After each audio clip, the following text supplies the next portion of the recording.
Oh, yeah. It tells me I'm live. Good evening, everybody. All right, we'll see how long it takes to come up on YouTube. I think, yeah. And then we'll be able to see what the delay is. There we go. So we've actually got about 8-9 seconds delay. Good evening, everybody. How are we all tonight? Jenny, Highbox? You were about 15 minutes before we realised. The right night tonight, Jen. Yeah, you got the right night tonight. I mean, I lose days. It confuses me where I do this on a Wednesday now and not a Thursday, a Friday. Saturday. Friday. Thursday. and then I wake up tomorrow thinking it's Saturday. Good evening, Sue. How are you, sweetheart?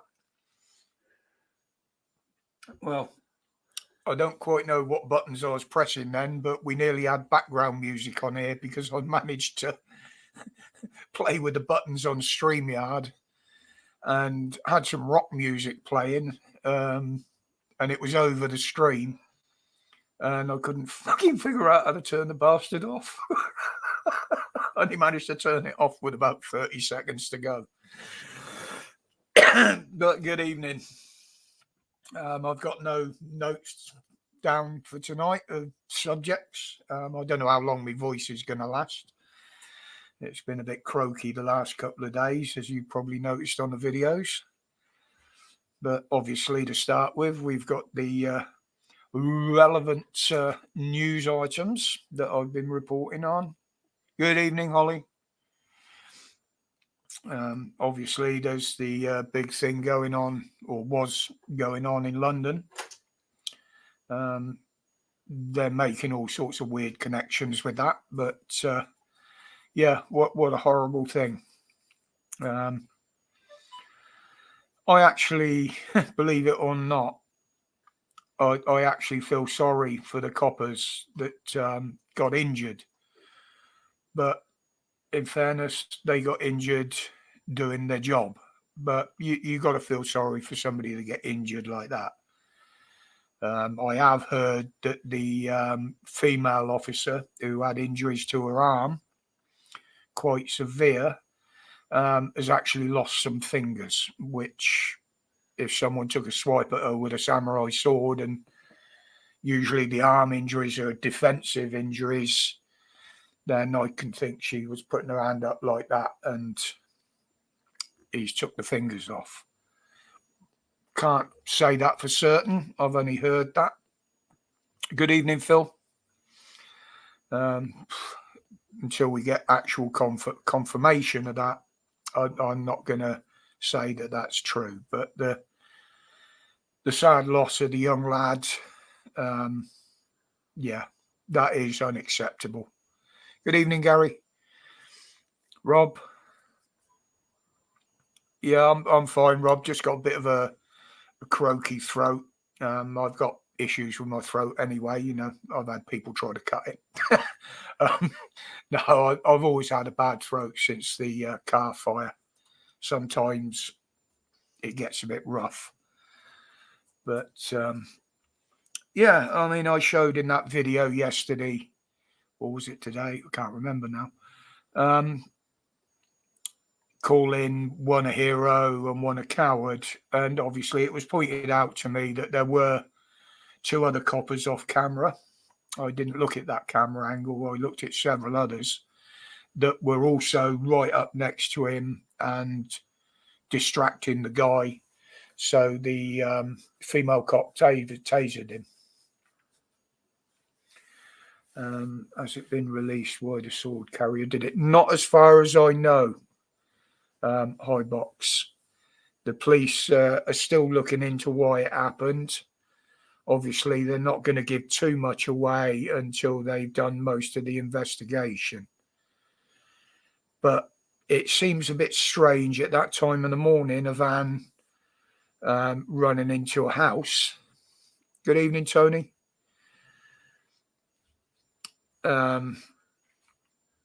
that seems a bit strange in itself.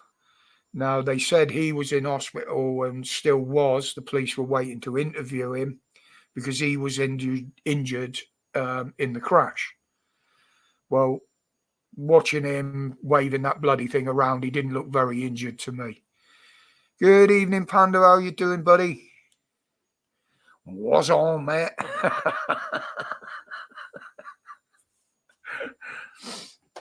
But yeah, I mean, they got the guy. Personally, I think he was very fucking lucky. I believe if there'd been armed police on the scene at the time, they would have probably shot him. After it turns out what he did, I think he'd have probably preferred that, because when he goes inside murdering a young kid, it's not going to go down well with the people in there. Yes, Sue, this is my thing. This is what I keep on about that idiot Khan and Rowley. Now, they've got all the armed police down in the centre of London with everything that's going on down there. And that is just absolutely ridiculous. You know, the crime is all over London, and it has exploded. The amount of crime, especially knife crime in London, is just absolutely ridiculous. Good evening, Matt. Been out on my kettle creating a blue haze. The only thing I'm on now is that for a little while. Tonight is actually a fortnight now, 2 weeks today, that me and the lovely Mrs. W had our last cigarettes. And both of us are doing well. She's got a different vape to me. I've only got this because it was there. It just helps a little bit. But yeah, a fortnight with ciggy free and not really getting any effects for it. If there is any cravings there, this just take a little bit off it. So we've done really well on that. But now we've got the local elections tomorrow. The mayoral elections and the police and crime commissioner, whatever it is. Now, that one I'm not actually voting on. Simply because I believe it is a pointless position. They don't have any actual real powers to hold the police to account. All they can do is suggest things to them and look into what they're doing, but they absolutely have no powers of account to them. So, to me, it's pointless voting. It is a pointless bloody position. The mayor, yes, I will vote. I will openly say that I'm going to vote for the one that is for reform. Everybody says reform is the best option. I don't believe they've got what it takes, but I'm quite happy to give them a go rather than vote for a Labour or a Tory one. We've seen what the Labour Council has done to Birmingham. And believe me, they've taken us for a right fucking ride. Now, I will be putting out a bit of a video tomorrow. Craig don't have a bloody clue who's standing. Yeah, it's a bit different when you live here in a city, mate. We've got so much going on here and so many officials and politics. It's unbelievable. But the Labour one, he's been advertising as, oh, he's a local boy. He's lived in Birmingham all his life. Actually doesn't. All he does is rent a flat in the city. He doesn't actually live here. But yeah, exactly. So we need a change. And if we want a change from Labour or Tory, we have got to give some of these other ones a bit of a chance. I mean, I'll be totally honest, they can't fuck it up any more than the lot we've got and the ones we had before them. So, but something's got to change because the country's just going to snap. It's literally, as you've probably seen, a lot of cities now, it's more or less bloody anarchy on the streets anyway.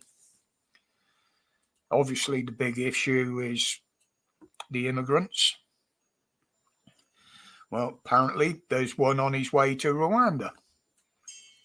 But they did have to give him and bribe him with $3,000 before he agreed to go. And he's gone on his own.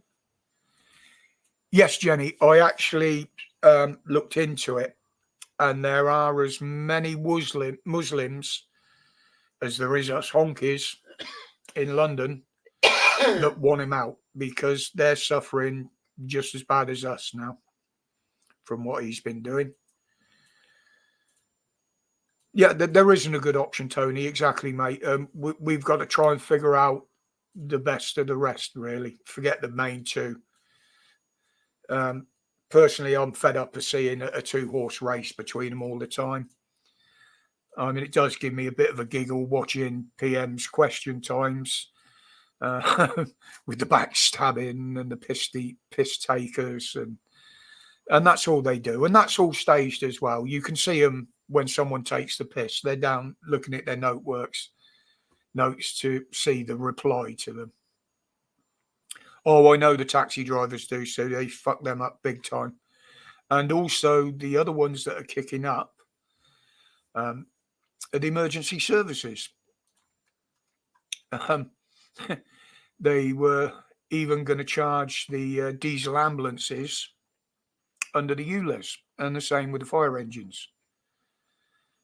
With the closures and the low volume areas with the boxes and bollards, obviously people have got to circumnavigate that to get where they're going, including emergency services, bin men, and stuff like that.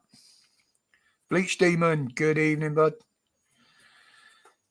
So yeah, there's a lot of opposition against him. There was obviously voter fraud last time. I'm hoping that where you've got to show ID now might change that, because he was against it. You know, you got someone going there with a higher bond. They could be hijab. They could be fucking anybody. It could be the same person going backwards and forwards with different IDs. So, yeah, that I think is a good idea.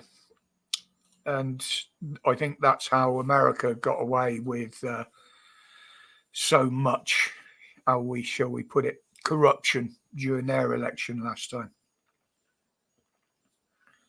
Yeah, Losso, I've always said if our vote counted, we wouldn't be giving it. But you don't need it for a postal vote. But you do have to be on the electoral register, and you still have to provide them with ID via email, via post, or whatever. I'm waiting for the date of the general election, because if he holds it in early June, then we're on holiday, and I want to have my say in that. So, you know, and he's got to give a certain amount of notice, and I think it's only 14 days before that you need to actually register for a postal vote. I've got to look into that, because I'll be honest, I don't quite know the time scales on it, but I do know. When he releases the date, they will also release a date that you've got to be registered. Yeah. If you want a postal vote. But yeah, it's about a fortnight before. Now, something I'm bringing up in tomorrow's video, being as not everybody in here will see the video, and there are people that don't. I'm going to show you this. If I can fucking find it. You know what I'm like with me tech. Boom, boom, boom. Bear with me a minute. And Do you know what? I've forgotten where I posted that fucking picture now. Oh, there it is. Right. So I need that up on there. Then I need to present, share screen. That one. Share. Right, now as you can see on there, that's your polling card that you get sent. You hand that in at the polling station and they give you your voting slip. Now, being as votes are supposed to be totally anonymous, they're not supposed to be, come on, fluffy girl. Cheers, Craig. I want to check my voting slip before I vote, simply because they should not be privy to who you're voting for. Now, if either of those two numbers that you can see there that are circled are on the actual slip that you're going to vote with, then they have access to data that says who you voted for. I'm also not going to hand them my photo ID. They can look at it, but if I see them writing any details off of it, then I shall kick up merry fuck, the same as if any of those two numbers are on the slip I'm using to vote. Because that would mean that all they're doing is data harvesting on your personal political persuasion, shall I say. But that is something to be aware of if you are voting. There I live. Yeah, and the postal votes will be sorted earlier. Yeah. Good evening, Stuart. Good evening, Resist. Oh, we'll see. No worries, Stuart. Not a problem. Hopefully I'll last till 10 o'clock before my voice gives out today. There are numbers on. Yes, there is. And I'm going to check them out and I'm going to photograph them before I put it in the box or the slot as well. And believe me, I will kick up if any of those numbers are on my voting slip, because that's just not right. But yeah, that is something I thought about the other day, that your vote is personal and that voting slip going in should be anonymous. It should not be connected to a name. Everything else is just to prove who you are to get that slip. Good evening, Jack. Yeah, no worries, mate. I know there's one or two people that are just dropping in or just listening and they're gaming in the background. So don't worry about it, buddy. It's not an issue. I don't have that sort of issue here. Right, let's get rid of that banner. Now most people have seen it. Don't forget, as far as we know, the lovely Mrs. W is going to try and do her first live on Friday. Probably from 7 o'clock. Good evening, Scars. As far as I know, she may tell me different. Anybody is welcome in the stream, but the panel, if any come up on the panel, will be the ladies. That's the idea of a stream, is to give the ladies a view, because a lot of you, I know, no disrespect, for one reason or the other, a lot of you don't like to appear in the live panels on there, because it is a bit of a job for you to join in with the chat sometimes. You know, the blokes and that we talk about motors and stuff like that, which is a way above some of the ladies. And I don't mean that with any disrespect. And I know you get bored of it in there and you just end up sat there, which is no good for you, no good for us. So Heather's going to give you your time, as it were, on there. And us blokes will just sit back in the chat. Probably be boring as fuck, but, you know, we'll give it a go. We'll see where it goes. Give it a go, see how it works, see where it goes. But everybody's welcome, because I know Moonlight likes to talk about his frocks.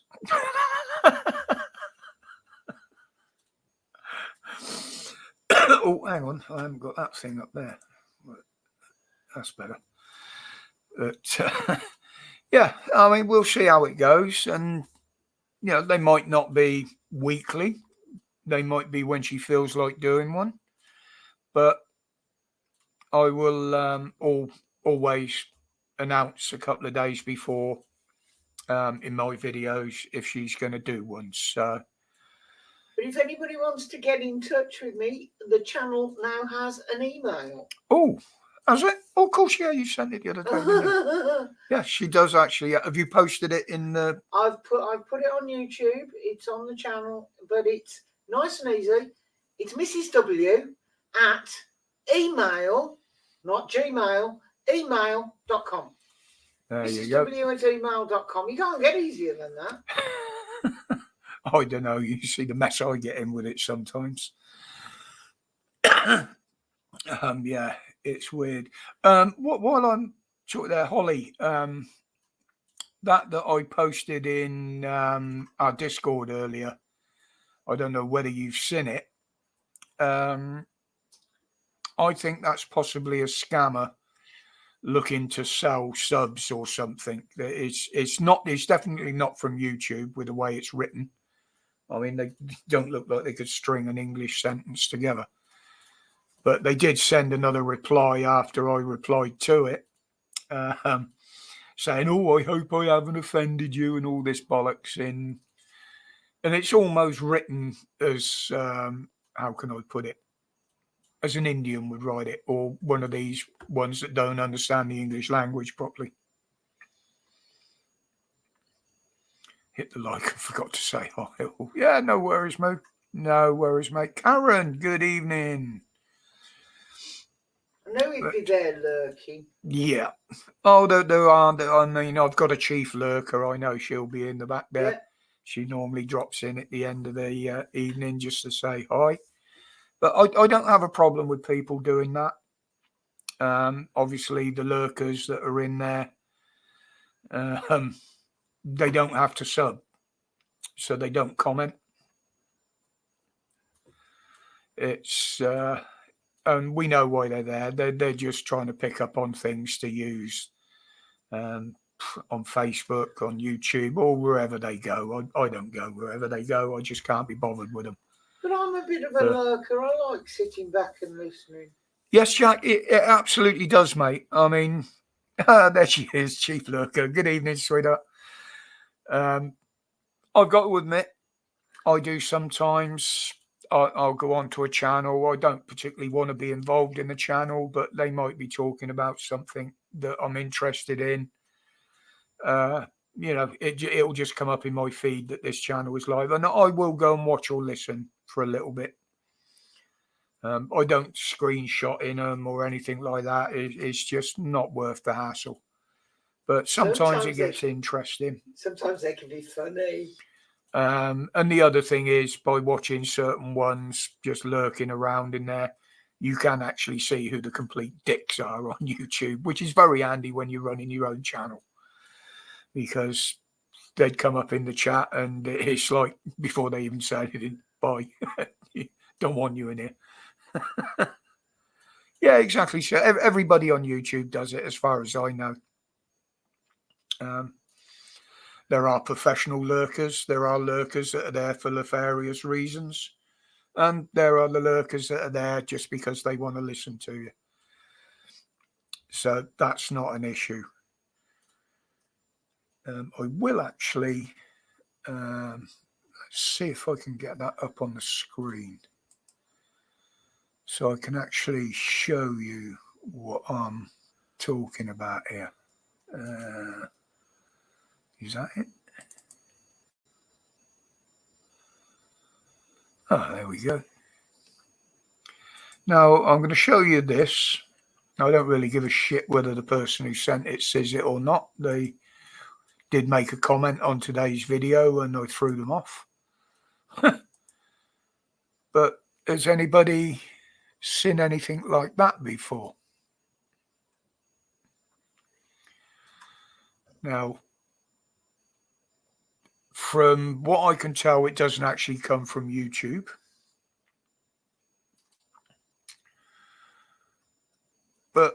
I was a bit amazed. To me personally, I mean, the phone number at the bottom for a start. I mean, YouTube isn't going to ask you to WhatsApp them, are they? And as you can see, it's not very well written. But I might be wrong. I might be totally wrong. I don't know. But to me, that just seems a bit of a scam. Like I say, I don't know whether you guys have ever come across anything like that. I did explain to them that no, I don't want a big channel. I don't want thousands and thousands of people, simply because with you guys, I see just about all of you as friends. And if you're good enough to comment on my channel and on my videos, then I have always said it's my place to reply to those comments rather than just give a thumbs up and a like. And if you've got hundreds and hundreds of comments, you don't get time to do that. To be honest, I wouldn't even have the time to do videos if I'd done that. So,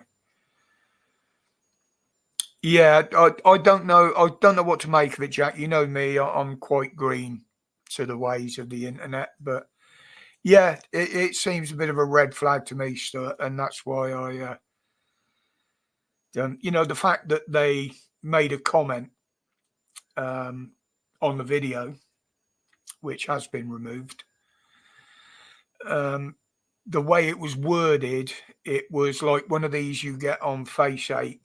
I really like your videos, but I'm not going to ask for a friend's request, but if you could send one to me.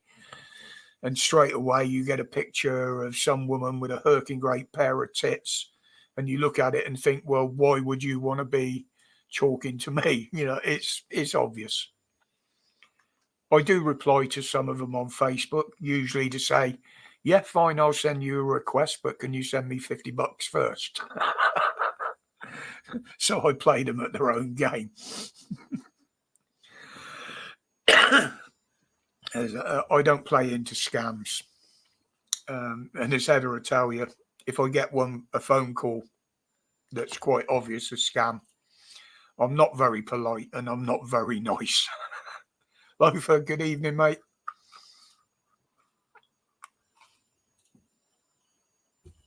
But as I said to somebody earlier, I'm still learning. Yeah, exactly, Stuart. Yeah, I would like to see a few more people in there. I would like to see more views, but as I'm not monetized and I never intended to be, it doesn't really worry me. You know, if I've got 100 people watch my videos, I consider that I've gone viral, to be honest. But I did have a look at the analytics for the first time the other day, and I very, very rarely look at them. But the curve in there, it does look like YouTube is pissing around, because I'll get like 5 days of videos where the viewings go up. Then there'll be the trough where they all go down, and then it is a nice, even, continuous wave, which makes me think that they're fucking around in there. Yes, Jen, and if you've got too many people in there, it doesn't become a community. It goes beyond that then, because you can't physically talk to everybody. It's like we were saying the other day, Jen, about the chat on the Revs. It's too busy to actually have a conversation. You can have a conversation in here because there's not too many people in it. Good evening, had enough shitter. Had enough shite. Had enough shite. Ah, yes, this is a problem when they put these capitals in weird places like that. Good evening to you. I have noticed you in the chat there. I did have a look to see who you were. I'll be honest, I do check anybody out who's new in the channel. But welcome to you. You might well be an old viewer. Why have you hidden him? No, I clicked on the wrong button. It unhidden as well. I didn't mean to delete. Sorry about that. I had enough, mate. I didn't mean to. Mrs. W still getting used to having a spanner. I didn't mean to. I can't put it back either. It says unhidden. Oh, it is there. Let's see if I can. I don't know. I think I deleted the comments, but sorry. Had enough shit. Can you drop a comment in there to make sure you're back up, mate? She drops you off. There's another one there, X-Ray. Oh, yes, yeah. Sorry about that, bud.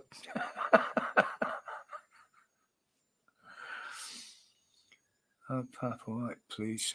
Yeah, Pap's absolutely fine. Resist. I did have a quick video call with him today. He's absolutely fine. He's absolutely wiped out. Obviously, looking after both his mum and dad at the moment.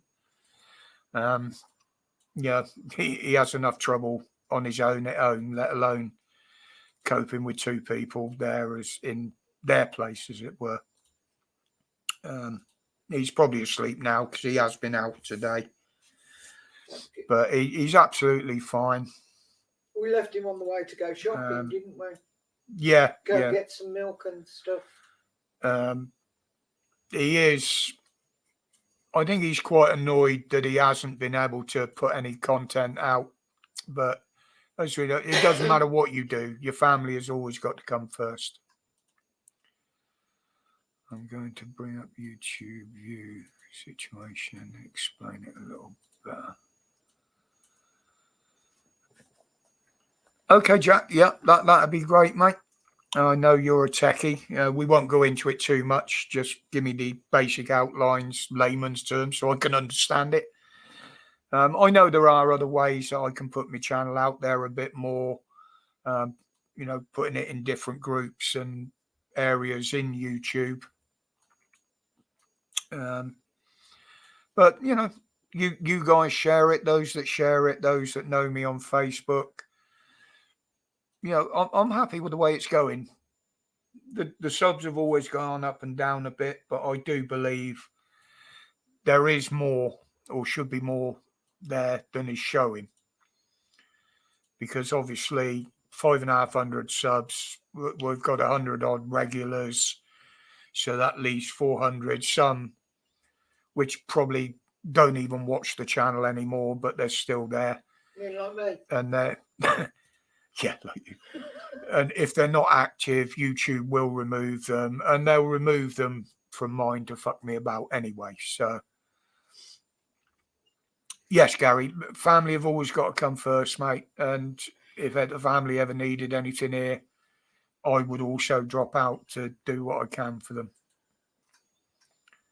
Yeah, resist it, and it's nice, and that's why I try to run the zero tolerance. I want people to come in here. We can have a chat. Yes, we discuss the news and shit like that, but I'd rather do it without the idiots in there giving it the big un and annoying people, basically. And people will hopefully see it that way. Those that contact me personally have said they enjoy it that way. So that's the way I'll keep it. I mean, I have had bigger channels that have offered to put me out there. Reverend Simon Sideways even offered to do a channel raid to boost me a bit. I very politely declined the offer because that's not the way I work. I believe that the subs I'm getting, my initial crew in here, the beginning of the channel, most of them came from Dan, Police Abuse and Powers. But then I did start picking up subscribers in my own right for my content, what I was doing. And, that makes me feel better about what I'm doing. And some of the nice comments I get is what actually keeps me going. We like the community, resist. Yeah, we do. There's some very, very nice people in here. And the biggest point is everybody is respectful to each other. Not everybody agrees with everybody. not everybody agrees with each other's opinions, but there are ways of voicing different opinions and talking about them rather than descending into slagging people off and stuff like that. Yeah, they are very hectic, Lost Souls. I mean, when you see the poor old Rev on his streams, I mean, I know he doesn't look a lot at the comments, but there's all sorts going on in there. And he does let a lot go, which I certainly wouldn't. Good evening, Ray. Yeah, exactly, Sue. It's comfortable. It's a nice place to come and chat. How long have we been going now? 35 minutes. But then I'm in the background doing stuff. Yeah, I dare say there's a lot of people in there doing the same, Holly. I mean, we can't, obviously, because we're on camera. But I'm going in the kitchen in a minute. Oh, yeah? Yeah. Why? Oh, I ain't got a drink. Oh. Oh. But yeah, Jen, the last one, the dance was a bit lively. But there again, he'd been away for a few weeks, so the trolls had it all backed up, ready to go, if you know what I mean. In the background. Yeah.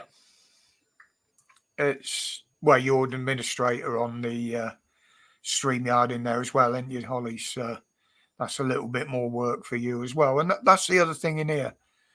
You know, I've got myself, Holly, Dan, and Mrs. W as moderators.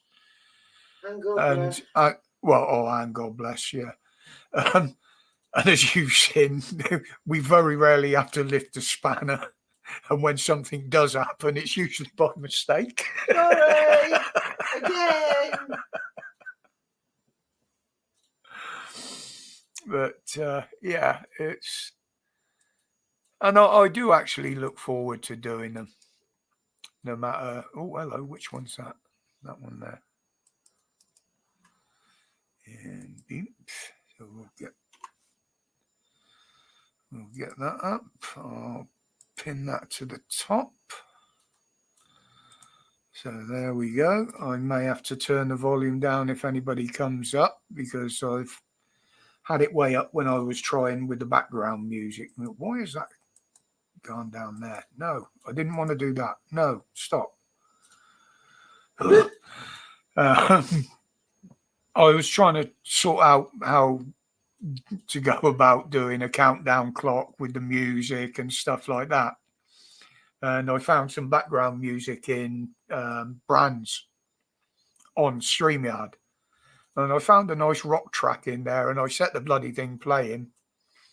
And no matter what I did, I couldn't stop it.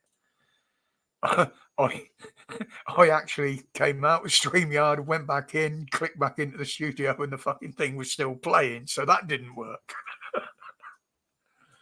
And then you found the mute. Yeah, exactly, Resist. Yeah, you look at some of the drama channels, they'll get hundreds and hundreds of views. They'll get a lot more in on the stream than I do. But look at the mess in there. You know, literally, they're only in there slagging each other off, having a go at each other. And I can't be doing with that at the best of times, let alone at this time of life. I just can't see any point to it whatsoever. You know, if you've got an argument with somebody, then go and knock on their door and punch them in the fucking face or something. You know, that to me is how you argue. Typing words behind a hidden screen anonymously is neither here nor there. Yeah, exactly, Resist. Like I say, if one of my videos gets 100 or more views, I consider, oh, that video's gone viral, you know. But that's just me. It might be my age. It might be that I can be a cantankerous old bastard when I want to be. I know I've pissed people off in the past. But I just can't be doing with that shit. No, Holly. I shouldn't say that, should I?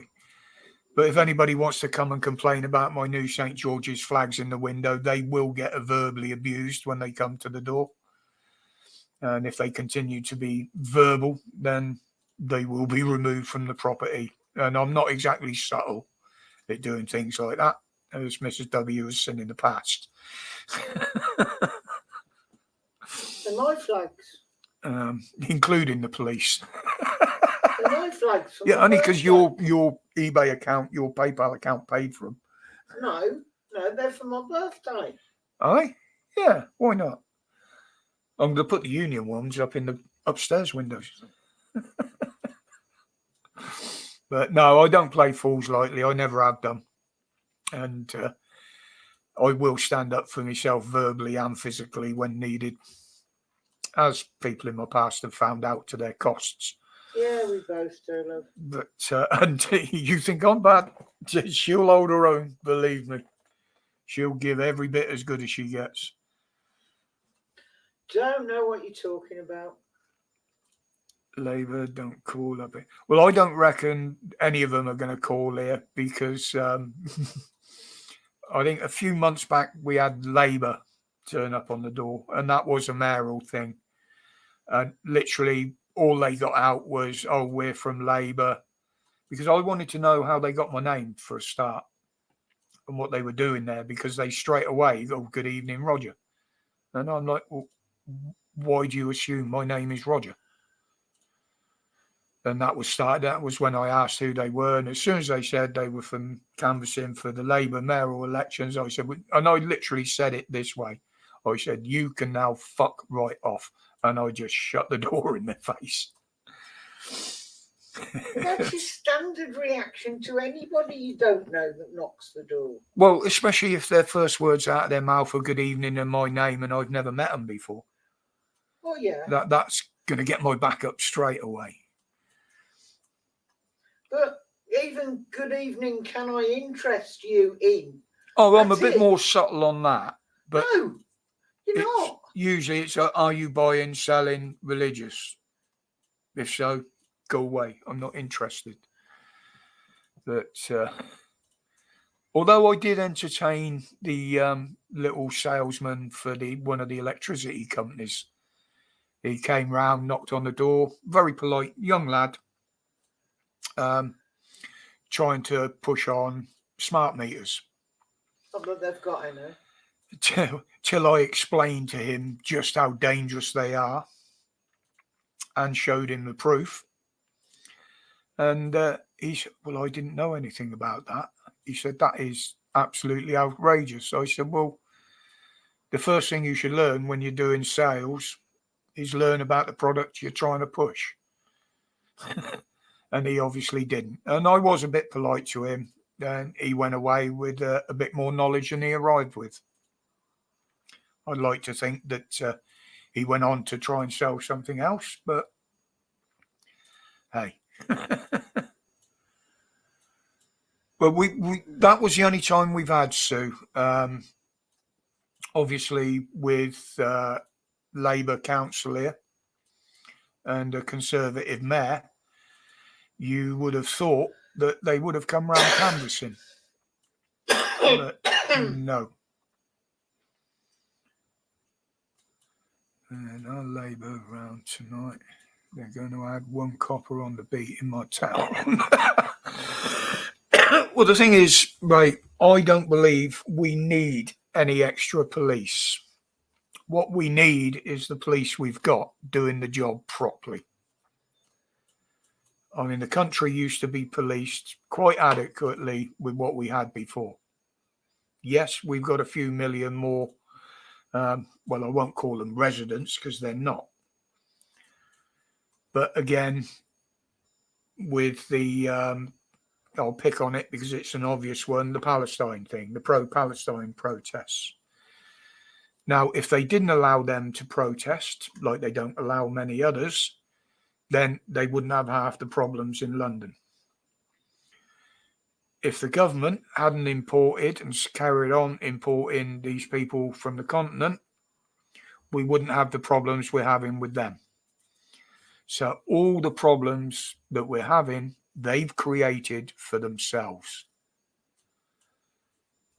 How else are they dangerous? Gary, look up and look at the microwave signals and the radiation they give off.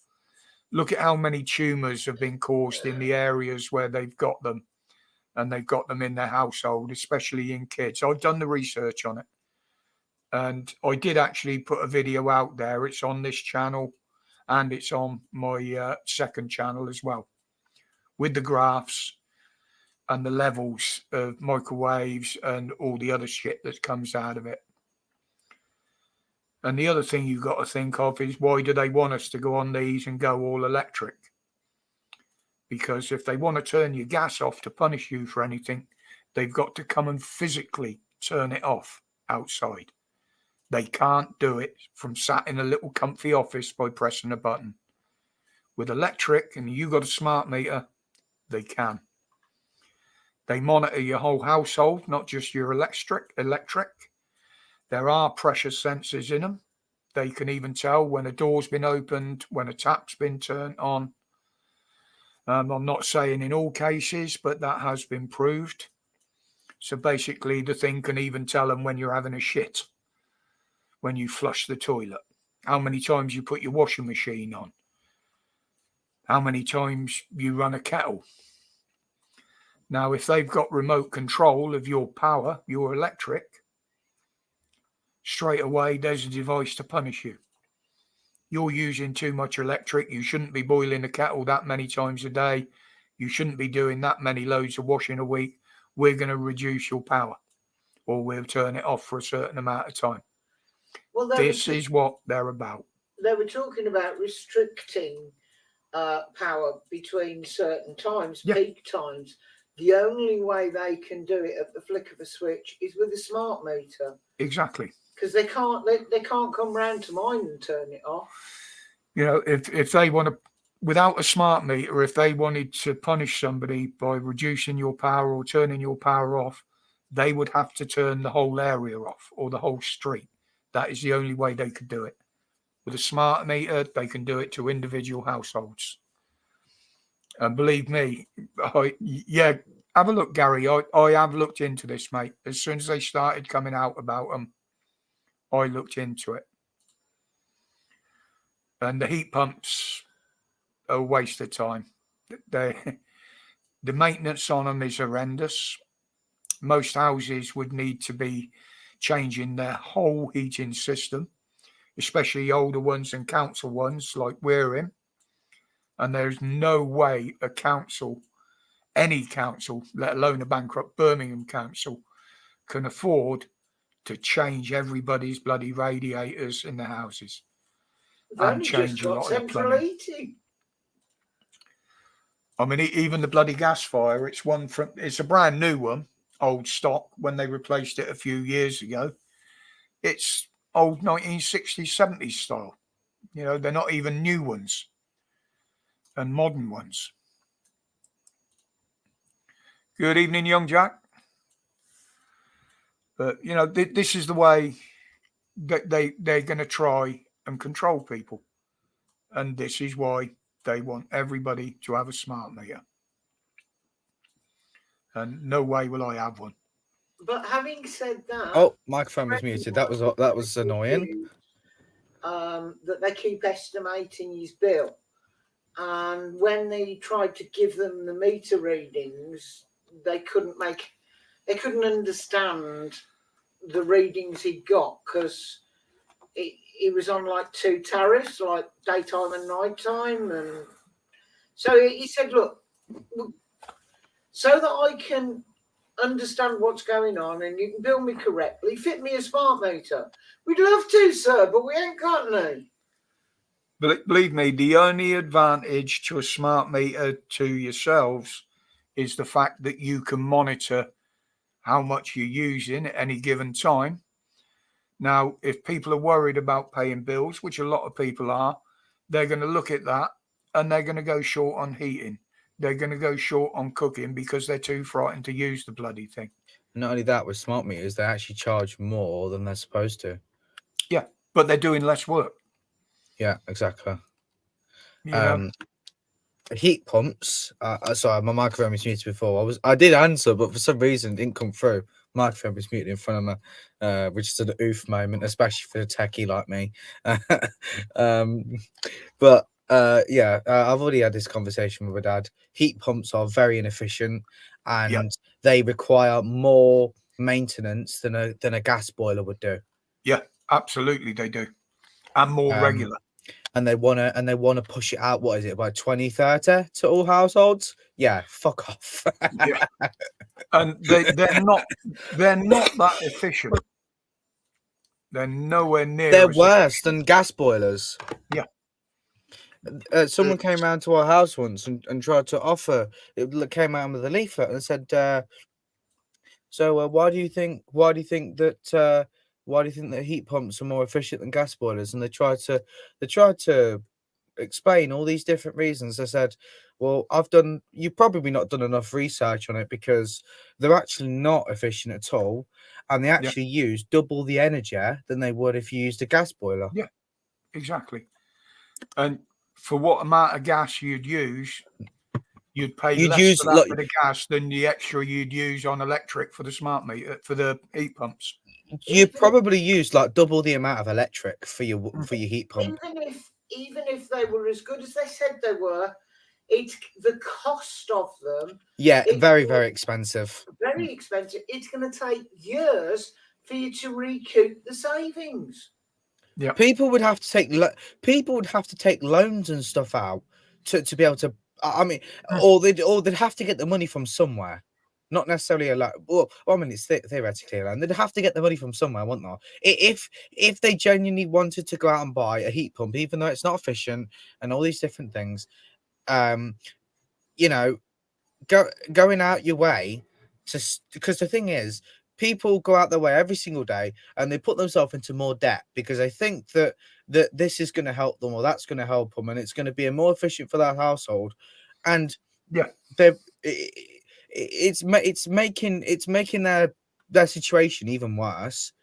I mean, a gas boiler. I mean, it's annoying when something like a washing machine or a gas boiler or whatever packs up at the wrong time, especially in the winter. It's the worst time in the winter because obviously you're going to use gas or you're going to use heating the most in the winter, obviously, right?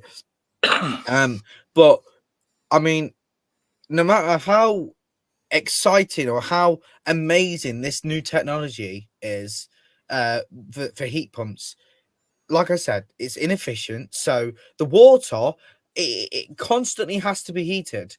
With a gas boiler, it don't take as long to heat the water. I mean, depending on how big your household is, the bigger the household, the more pipes you've got, the longer the heat is going to go. It's going to take to go around your household. Well, with a heat pump, it's going to take maybe double, triple the times longer to do that. If you look in the press, a year or two ago, there were adverts for the smart meters everywhere. Now you'll be lucky to see the odd one or two. Not a lot of the politicians mention them anymore. So they've realised that people just don't want them. They haven't got any. Yeah, and they haven't produced enough. Smart meters are awful, honestly. I mean, you've already said it's already. I mean, as you've already said, it's already proven that it actually does harm for your body. Forget about harm for like negative harm to the environment. It also does harm to your body, to other people. You know, I mean, as you already said, it emits radio waves and stuff like that. That can cause cancer and all these different things. The worst ones, I will admit, the worst ones are in America. Yeah. Now, there was a guy had one fitted. It was on an outside wall. You know, it was inside the building, but on an outside wall. Mm-hmm. And the pine tree that was against that wall lost all its needles and will not grow on the side that faces that wall. Wow. And that was, I think it was 2 meters distance from the wall. Wow. One of the MPs stood up in the House of Commons the other day and he said, we're struggling to get smart meters out there because we haven't got them. Yeah. Well, they're pointless anyway. Why would you? I mean, they're trying to. I mean, this whole cashless society and the whole digital society where they want everyone to be on the internet. they want everyone to have a persona online, a social like a profile, right? This is why they're doing it. It's what they want is very similar to the Chinese credit scoring system. But there And is a the lot of reason- things out there. Sorry, I don't mean to cut you off, Roger. I was just going to say there's That's a the lot. reason they're pushing all that. Yeah. And again, that is for control and punishment when you don't toe the line or do what they ask. That's how the Chinese use it. I mean, you can't even go on your computer and gaming if you haven't got enough credit score. Yeah. You can't make phone calls on your mobile. You can't buy certain types of food and drink. You can only buy necessities. You won't be able to buy any luxuries. And that's what it does. And it's all run again by the other thing they're trying to bring in, which is facial recognition cameras. Because as soon as that camera picks it, it doesn't even need to see your face. So why they're calling them facial recognition, I don't know. Yeah. They can identify a person by the way they walk, the way they move. A lot of their characteristics can be picked up on them. And everybody in China, or in the cities anyway, is on them. And they've got their details, you know, their data and everything. And they can literally see someone walking down the street and say, that's the bug. He walked across the road before the lights changed. Right, we're going to punish him. And they can do it there and then with the press of a few keys. Yeah. That's how controlling it can be, mate. Yeah. Anyway, that's enough of that shit on them. No, it's okay. What was I going to say before? So I know obviously you talk a lot about YouTube views and stuff like that, right? And now I'm not, because I don't have a big channel, whatnot. It's nowhere near as big as I'd like it to be. But then again, it's more of a hobby more than anything at the minute. But and plus, I've just not been feeling too well recently because of a cold that has been taking ages to get rid of. But I'm definitely feeling a hell of a lot better than I was. Well, I did some more research about it. So when you view a YouTube video or a live stream, right? Now you mentioned before about what you call a toxic view. So when you view it for a certain period of time, or if you don't view it long enough, it doesn't register. Now, I thought that was the case as well, but it turns out that YouTube, so YouTube can, it's weird. YouTube, they mainly do it to people to channels that they don't like, or that doesn't kind of fit what they want on the platform, but isn't necessarily going against their community guidelines. But effectively, have you read this? Yeah. Well, I actually found out about it by talking to somebody at YouTube, mate. Interesting. So I've had it from the tiger's mouth, as it were. Okay, that's interesting. That is. Yeah. Yeah. They're not gonna put anything out there that makes them No, look I know like that and admit to it. Do you know what video? Do you know what video retention? Can't say it. Video retention is, or audience retention. Yes. So obviously, the longer that people watch the video, that graph that you see in the analytics on every single video, it will tell you kind of when people start to kind of drift away from the video. Yep. In other words, they'll only look at the parts that are interested to them. Now, that isn't classed as a toxic view because they're looking at a part of a video. But it is. This is why I keep my videos to almost the same sort of time scale each time. Right. My videos are always around 8 to 10 minutes. Yeah. So I do get quite good analytic readings. Yeah. And they're consistent because the videos are almost the same length. Yeah. Now, I look on there at video retention, how long viewers have been looking, how long they watch the videos for. Also, who watches the videos. Now, would you believe that over 79% of the viewers that watch my videos aren't subscribers? I was just about to say I would believe that, yeah. Yeah, because a high percentage, somewhere around that percentage is for my channel, and there's only about maybe 5-10% that actually watch my channel that are subscribed. Although I haven't been posting in a little while. The other one is video retention, and there's another one. I actually looked at the graph on that yesterday. Yeah. Luckily enough, what they put under the graph is the YouTube average for those different things. Yeah. Now, on the two things they put in there, I'm above the YouTube average. Right. Now, I know they remove views and likes on mine simply because of the content I put out. Those of us that put out content like me know this.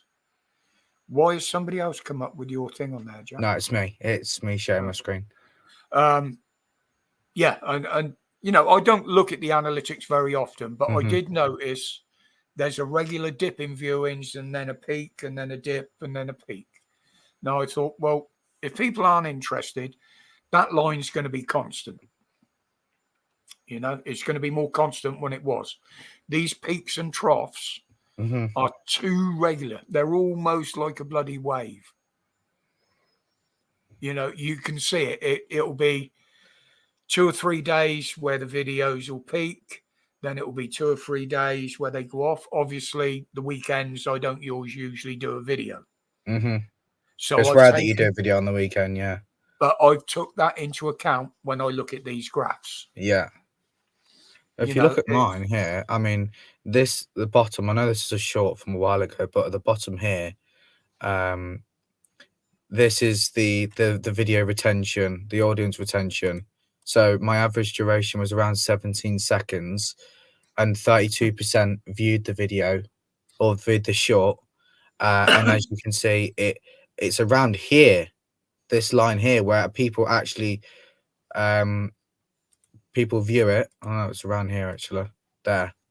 And then obviously as you can see, it just drops. Just gonna answer that there. Block the meter. A Faraday cage kind of, wouldn't make any difference. It might block a bit of the radiation and the signals coming out, but don't forget it's all connected to Wi-Fi. This is why they want everybody on Wi-Fi. Stupid, I know. The Faraday cage wouldn't stop it, mate. Well, people have actually tested Faraday cages. Like, they've actually tested it on, like, it sounds silly, but they've actually put routers, like your internet routers, in Faraday cages to kind of block out any of those.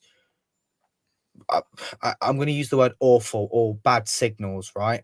But basically, if you're going to put a router in a Faraday cage,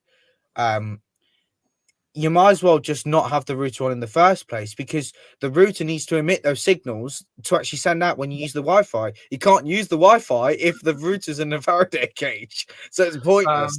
A Faraday cage, Jen, is it copper or brass? It's like a mesh, a metal mesh. What it does, it actually blocks radio signals. This is how they first became about, because people were putting phones in them and what have you to block signals. A lot of people now, the biggest use for them at the moment is people putting their car keys in them. These remote keys. So those thieves that are coming round at night using the expander to try and pick up the signal from your key to get into your car. They use relays as well, I believe. And and they do sell quite well. Yeah. You know, that some are better than others. They've got to be properly made, otherwise they don't work. Yeah. The other one that does use them regular is the air industry, flight industry, for blocking interference to equipment, basically. And the military use them as well, by the way. But I won't go into that or tell you how I know that, because that would get me into trouble. A bit like a lot of the information I used to get, a lot of it could have got me into trouble in the past. Yeah. But, tinfoil doesn't work. I've tried it on my head and the shit still comes through. So tinfoil doesn't work. Yeah, exactly. And it used to be called the Tesla cage, wasn't it? Originally, he was the one that found this out. I thought it was. God, was it Michael? What was Faraday's name?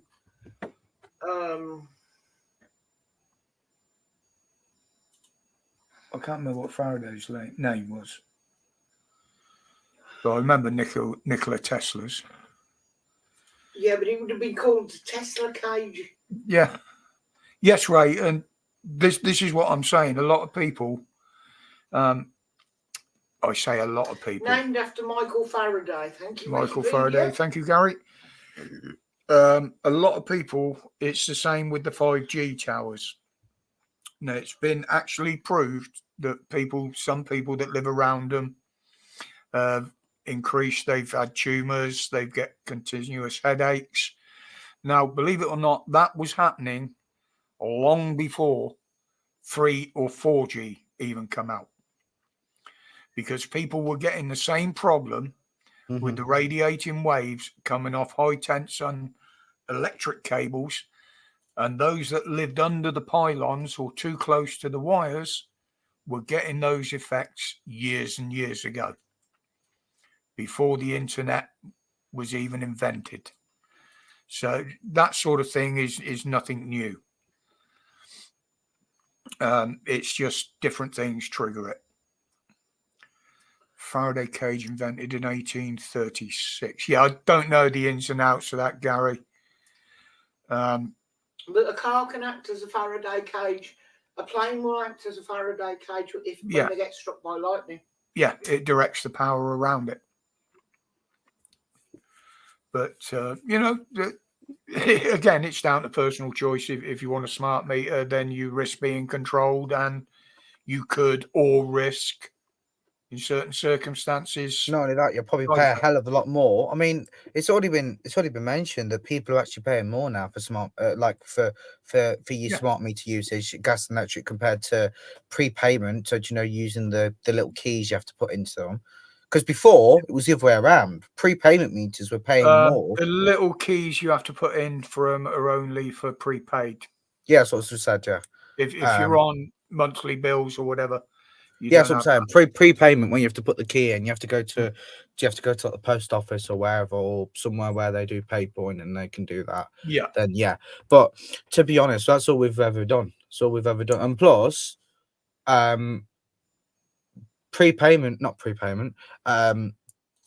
smart meters. I mean, I've seen it. I've seen it myself. People complaining and that on Facebook, YouTube, whatever. Like the amount that they were using a month, the minimum amount they wanted, or that they were trying to charge people, was like £500, and the recommended was like £800 a month. Well, this is the thing with this price cap. Shocking. Now, everybody was shit scared with these price caps going up. Oh yeah. But what they do is they leave a comfortable gap between what they charge and the price caps. I've said this before many a times. So they've got leeway to put your bills up without going above the price cap. The price cap is the absolute limit they can go to, which is way above, believe it or not, what a lot of people pay now. So there's still that gap, what they call the comfort zone, in between. This is how they still, in circumstances at the moment, some of them charge more for power. And people are saying, well, how come my electric bill's gone up when we got a price cap? Well, that's because you're paying below that price cap.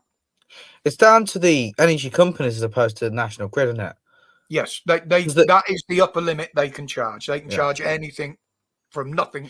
Do the national grid? Do they actually like? Because I've never really understood it. Do the national grid kind of rent out the electric or whatever to the different? The national grid supplies all the electricity, right? And now companies like E.ON, whoever, the power companies, what they do is they sell it on behalf of the national grid. Now, the more they buy from the national grid, the cheaper they get it. Right.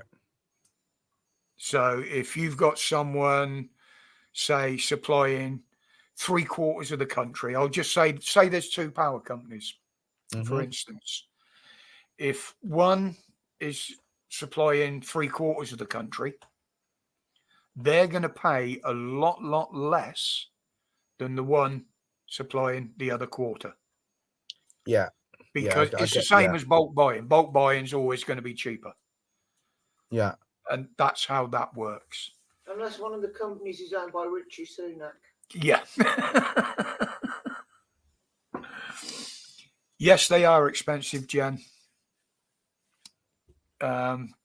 We'd never have one. And luckily for us, we're council, and the council can't turn around and force you to have one. Even if you're private rental, your landlord cannot force you to have one.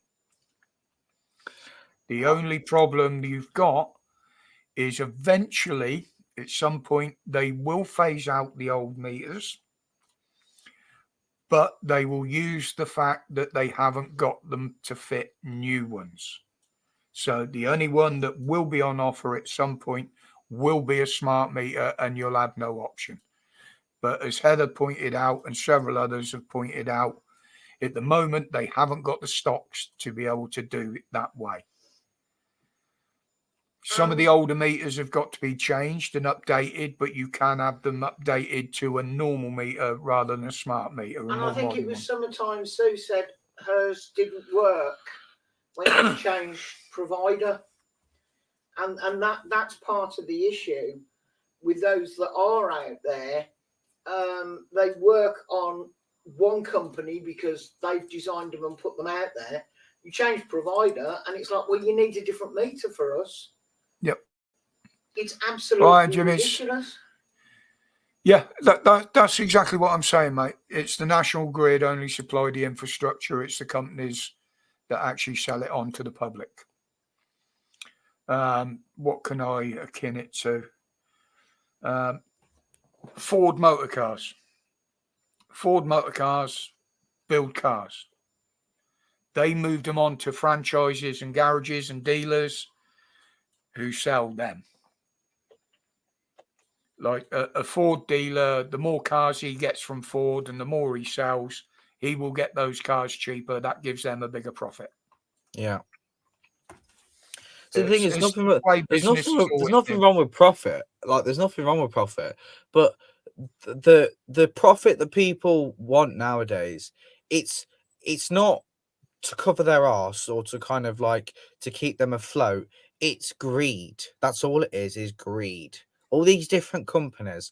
Now there are a few companies that aren't greedy, you know, that like that donate to charity, do all these nice things, you know.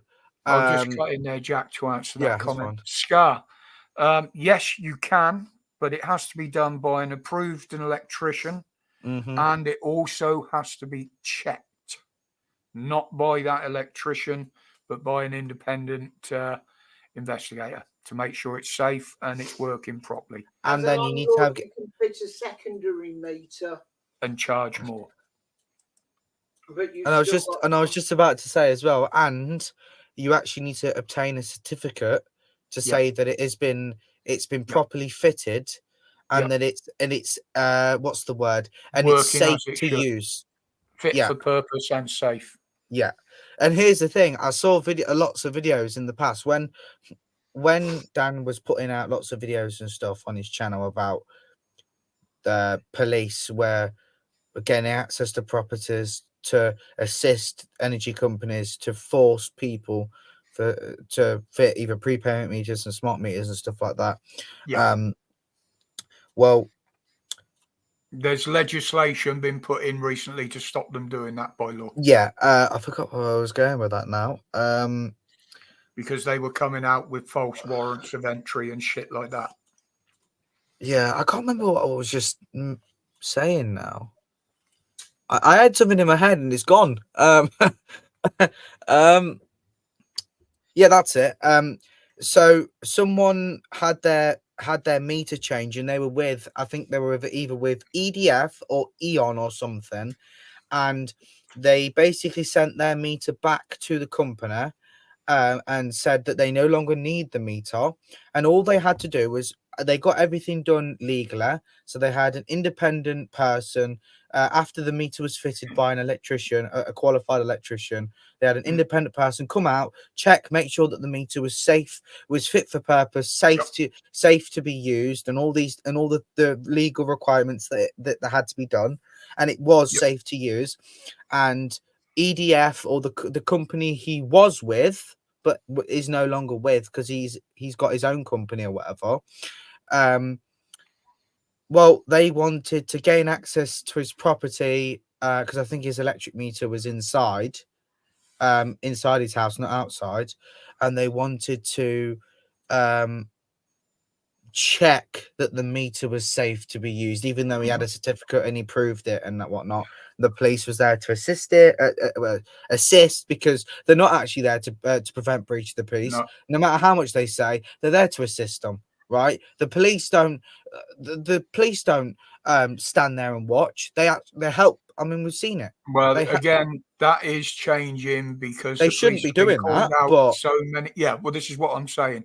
So many people have kicked up and have been suing the police for doing it, forcing entry to let these people in, assaulting people to move them out of the way. It's a civil matter anyway, so they can't get involved in civil matters. That doesn't make the police. I thought they do is a civil matter. No, that's what I'm saying. They shouldn't be getting themselves involved. But you know what?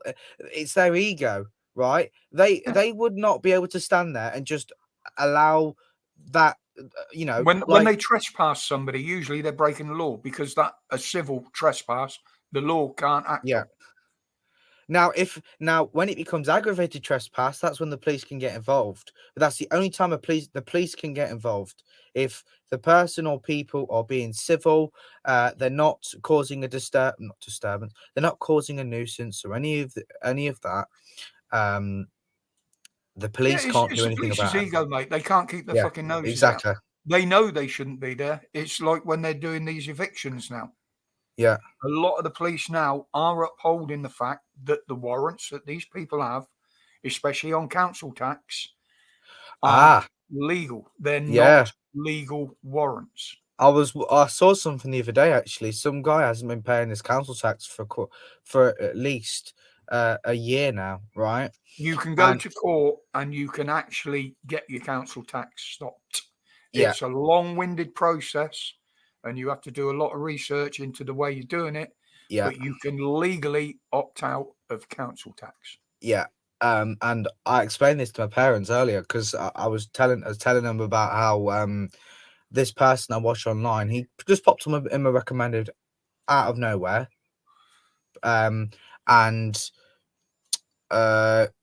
But basically he doesn't like the council or he gets a lot of issues. He has a lot of issues with his council, with his local council. And they've been sending him liability orders. His local council have now. They've been putting all these different bits of basically to say that he's been something to do with magistrates court. But here's the thing: the documents that he's being sent are not from the court; they're from the council. They're council or collections agencies, and they do not have the power to execute a warrant. Yeah. And so what he's been doing is he's been contacting the court to see if there's any documents, any court cases in reference to these, in reference to his to non-payment of council tax and these liability orders he's been getting, and they've had no record. And they've been telling him that they do their own administration, but but guess what? They aren't judge, jury, and executioner. The only people who can determine whether or not if he is breaking the law, if he's committing a criminal offence or not, is the courts, not the council. Most of them are just rubber stamped on mass. I know. And it's funny to see because they keep posting letters for his door, right? And I don't know how he's done this, but he's actually managed to open a PO box, right? I assume you know what a PO box is, don't you? Yeah. He's managed to open a PO box, and he's managed been around long before you were born. He's managed to change his name. Right, he's managed to open a PO box and he's managed to change his name to Trustee Private Trust. That I'm being serious, by the way. He's managed to change his name to that, and he's changed for a lot of his documents or a lot of his so the council and also DVLA and stuff, he's actually changed that. He's actually updated his information. So instead of it going to his home address, it will go to this PO box, Yeah. and he can view it online. He can see what the letter says before like he hasn't got to get it delivered to his house. That's if he chooses for But it. the other way around it is when they knock on the door, you refuse to identify, because if they can't identify you're the person on even a legal warrant, they can't execute it. Yeah, they can't execute yeah, they don't know who the occupier is. That could be anyone. Yep. Yeah. No, there's a lot of things we've known about these things for years, but obviously there was no internet to get the messages out there. People weren't making videos because nobody had a camera, nobody had anywhere to post them. This shit has been going on for years, but because it was drummed into them that they believed the police could fucking do anything they wanted, they were getting away with it. Now, it's one of the good things of social media. It is a way of holding them to account because you've got the evidence of what they're trying to do. And you can share knowledge. Yeah, exactly. You can share the knowledge. I did Good evening, bud. The guy that I was watching, I did have to. I don't normally comment on people's videos unless I have something to kind of to contribute to the video in any way, i.e., criticize constructively, which is good, right? If you're gonna just criticize someone but be negative and be bitcher, there's no point, because you're not going to get your point across. If anything, you're just going to prove a point that you're a bit of an arsehole. Well, since social media's popped up, the first one, the original one who used to hold these people to account was Chris Johnson. Okay. He would literally go and stand outside people's houses that were facing eviction, facing bailiffs and stuff like that, and he would stand there and read the letter of the law to them. Yeah. Now, obviously, now everybody has a lot more access to information, so there are a lot out there that do it now. As Stuart rightly put in there, Banner Man, not Banana Man, as some people call him, Banner Man. Yeah, he does do a lot of stuff like that. Mm-hmm. And he is quite a good source of information because he just checks his information out before he uses it. He doesn't just spout a law or something like that. If he says this law says it's not allowed, you can guarantee that he's gone and checked that law. He'll get it word for word. Yeah. You know, I mean, this is how we beat them. This is how we beat them. We play them at their own game. They try and use laws against us that they think we don't know about, or they're false laws. They've made them up. But a lot of people now have wised up to it. Like this Dan is what I was saying to my parents earlier. Yeah, this is what Dan does. Yeah. Now, people think he just sits there and does his videos. He'll find a report and he'll do a video on a certain copper. It really isn't how that works. It's a lot more effort than that. On each of those videos that Dan puts out, he's probably got 3 or 4 hours research just to put the information in those videos. See, and people don't think that. People assume that it's like, for example, you, right? You do around an 8 to 10 minute video whenever you do them, right? And a lot of people will just think that you hit the record button, you've got notes in front of you, and that's it. But here's the thing: what not a lot of people seem to understand is the amount of time it's taking you to write those notes down before you make the video. You probably spent maybe 1 to maybe 3 hours getting those notes down. It's like, I've admitted before many a time that I do watch some mainstream media because I've got to find the stories on there to look at how they're putting them out before I go look at the truth. Then you corroborate other pieces of research and see whether or not if what they're saying is the same, you know. Yeah. Like Prime Minister's question times. I'll take that as an example. Now, they've cut the time limit down on that to half an hour. Yeah. PM's question times, the actual question times, last for half an hour now. So you have to listen. And I quite often listen to it live because if there's anything that's shocking or is just coming out, I try and get it out as quick as possible. same day if at all possible. Now, Yeah. everything they talk about, like the big one at the moment was the Rwanda bill. Now, there are copies of the Rwanda bill out there. They're on the government's own website. But believe me, it will take you 5 to 6 hours to read through the whole bloody thing. Mm-hmm. Same as I did that video the other day on the Cancer Act, 1939. Yeah. Where, yes, I haven't read a lot of it. I could just gloss through a few bits of it that I was told to look at. And from what I see on there, I believe that, yes, it is illegal to advertise or say you've got a cure for cancer or this is going to cure you. That is actually illegal. Yeah, it's according to- called misinformation or Yeah, but malicious how many falsehood. I didn't even know that act existed Neither did I. until it was pointed out to me by a very good friend of mine the other day, and they sent me a link to it. Well, so And that was when I started looking into advertise. it. Wait, so there's a piece of legislation that prohibits people from advertising something. Yeah. Even whether if it's malicious or not. That's advertising standards. This is a different total thing. What's the act called? What's the piece? Advertising standards covers all advertising. Right. This act is just targeted to cancer. That's why it's called the Cancer Act 1939. And what exactly, in a brief summary, what exactly does it mean? The bits that I've only read the relevant bits that I needed to do that video. Yeah. In fact,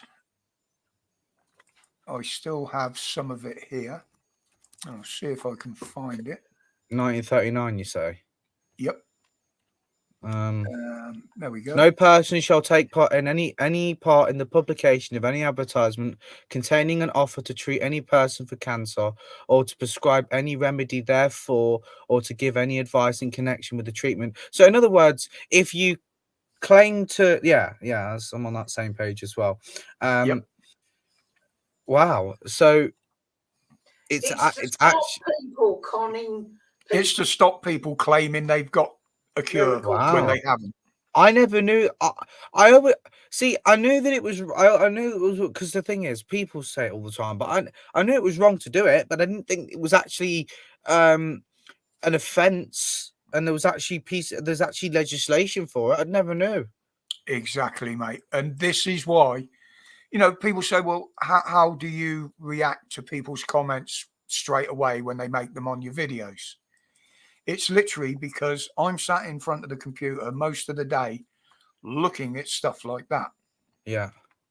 If any person contravenes any of the provisions of the foregoing subsection, I don't understand why they put he, because you can't assume that it's a he. It could be a she, you don't know, do you? Legalese is always written in the masculine. Yeah. Right, okay. He shall be liable on summary conviction in the case of a first conviction to a fine not exceeding level 3 on the standards. Okay, load of all rubbish. And in the case of a subsequent conviction to a fine not exceeding or to imprisonment for a term not exceeding 3 months, or to both such a fine. And if you read it properly, what's that mean? First offence isn't. What's the first? It can be a fine. I see. You have to scroll down. That's why. Okay. Even only a repeated offence is when you could be imprisoned. Yeah.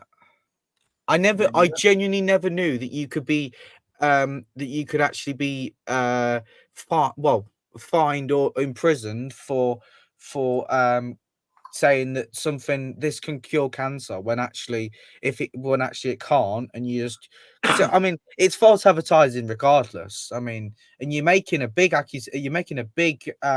it doesn't even, if they have got one, if for instance, just say they can say they've got one and it does actually work, and they can prove it, but they still can't advertise the fact lawfully.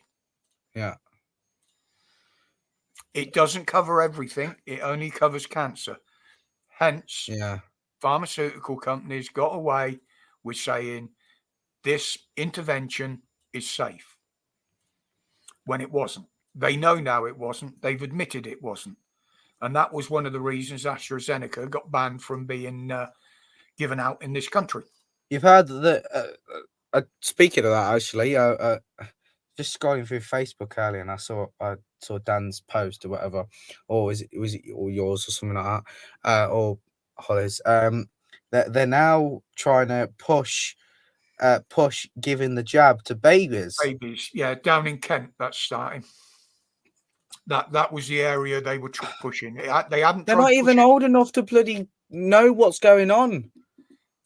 So Same with the mumps, measles, and rubella. Well, to be honest, right, it don't really make a difference if the baby gets the jab or not, because guess what? If the people that have actually had if the mother that's already had the baby, if she's already had a jab, then whatever's in her system is going to be in the baby's system. Yep. So it don't make a not difference. necessarily- Now, if you read not through, necessarily, Jack. I'm if talking you- about whatever if- bad things that might come from the Not jab. Is what I'm saying. necessarily, Jack. look at the news, what they're pushing now. They're advertising these trials for this new cancer research. Mm. Yeah. Now go back, investigate what is involved in those trials and what they're actually using. Then go and look at what all the vaccinations that are being bought out now, the new ones, look at what they're all based on. Every single one of them is based on the mRNA, Yeah. which is a DNA-based chemical, whatever you'd like to call it. Yeah. Every single one of them is mRNA-based that they're trying. Yeah. Now, what was the first one that we heard about in public that was based on that technology? You have to give me a hint, to be honest. The one Is that's it- causing people the damage now, mate. The jibby jabby. What That is all the of them, first or That is the first time yeah? that it's actually been advertised and put in public that the vaccine is mRNA based. It was new technology. It was a new way of creating a vaccine. Now, this is Wow. where I mean you've got to spend hours in front of one of these. Yes, there's a lot of research out there you can look at, but you've got to know which ones to look at. Mm-hmm. And this is where a lot of people go wrong, and this is what people don't understand. Now, I was getting videos pulled down during lockdown. Yeah, for medical putting out misinformation. Medical Yeah. misinformation. It wasn't medical misinformation. It was the fact that it was medical information that was coming from pharmaceutical companies and laboratories, and it wasn't coming from our NHS. That was the only reason they classed it as misinformation. They were censoring you. That's what they were doing. Yeah. And the thing is, as well, the people that were coming out about it that were somewhat like not pharmaceutical, people that were in that area of expertise in the pharmaceutical industry or whatever, that were even the good people that were coming out and saying that it was a bad thing, and whatnot, and they were getting censored. Doctors, scientists, all that were getting censored. Yep. Well, So- as we wouldn't put there, you look at the doctors that are coming out now and diagnosed, saying they're seeing a lot more of these turbo cancers. Has anybody ever heard of a turbo cancer before any of this shit come along? No. I had. Now, yes, there's always been cancer in younger generations. There always has been. Yeah. But nowhere near as many as they're seeing now. I would say it's rapidly accelerated. And when you look, yeah, exactly. mRNA has been around for 60 years. It's not a new technology, but it's the only time that we've started to hear about it. And it was deemed unsafe, as he rightly says. Yeah, they're trying it in In humans, back even then. though it's not safe, which is ironic, isn't it? And if you look back through the data, I quite often refer to it. The actual Pandemrix, Mm-hmm. which was a vaccine that was issued It wasn't mandated or anything like that, but people were forced to take it to keep their jobs and shit back in 1976. And it caused exactly the same damage and the same issues that this one is causing now. And that was back in 76 that they Wow, knew so about long. it. Quite a while And back, because wasn't of that, that was why they created the Damage by Vaccine Act, 1976. Because pharmaceutical companies knew it was going to hurt people and they wouldn't be able to afford to pick up the tab once people realized what was doing it, and they wouldn't be able to pick up the tab for compensation. So the Damage by Vaccines Act was created where you can sue the pharmaceutical companies for the damage, which people are doing now. But it's not going to cost them a penny, because under that act, the government agreed to pay the compensation, not the pharmaceutical companies. And that is why they changed it back in 2022, I think it was, or 21. Funny that, isn't it? The government actually changed that act and amended it. So the maximum payout was 120,000. Wow. Because there was 8 nurses in this country, 8 nurses sued for damages through the pandemics in 1976, and they got 60 million between them. Bloody hell. It's a lot of money. Straight away, as soon as this one started, the government amended. Because they knew what people were going to do. They knew people were going to sue. Of course they did. And they knew that it's the same as the post office thing at the moment. They knew the shit they were in. They knew it was all false accusations. They knew they were bad convictions. And as soon as it started coming out in public, they changed it all around. So there is a maximum amount of compensation you can get. Yeah. You can go for more, but you're going to have to jump through a hell of a lot of hoops to get it. This is how they work, mate. This is what I said. You're a young lad. We've been seeing this shit happening for a lot of years. And this is why I look into it. Well, when I was explaining to my mum and dad earlier about the whole council tax thing, right? And I said to them, because I've done it, because to be honest, I've only really been doing research because it just keeps popping up in my YouTube recommended. That's the only reason, to be honest. And done right, you can actually get away with not paying your council tax and refusing. Right, there is a way legally to not pay a single penny of your council tax. And I said that's what I said earlier. Yeah, and they said, oh, if you don't pay your council tax, you go to prison. I said no. I said they said it was illegal not to pay your poll tax. It fucked them right up when nobody paid it. Yeah. I said to mum and dad, see, that's your problem. I said that's your, because it was mum the one that said it. I said that's your problem. You are in that mentality where you seem to think that if you don't conform to what the government tells you, that you will go to prison. That is where the older. I'm not saying every. What do you think they're doing now with a lot of laws? All these laws aren't based on court cases. They're based on frightening people to adhere to the law. I've told mum this. I'm not saying don't pay council tax. I'm saying that you can. There are ways legally to get away with not paying council tax. There are ways. There has been for some time. Just people didn't know about it. And I've told mum this, and she said, "Oh, you can go to prison and stuff like that." Publicised, because if it gets out too much, they'll have everybody doing it. Mm-hmm. And this is how they work. Now, you look at, what can I pick on? Motoring fines. Mm-hmm. Okay. Now, there's a lot of motoring offences out there. Like parking tickets. Where when they advertise, this is law, you could be fined up to £1,000. It's not law. 9 times out of 10, the fines for those offensive will be around a couple of hundred. Yeah. It's only in a very, very extreme case that they would take it to that limit, but they'll always advertise it with that limit because it scares people. Yeah. It's like if you kill somebody, the maximum sentence is life.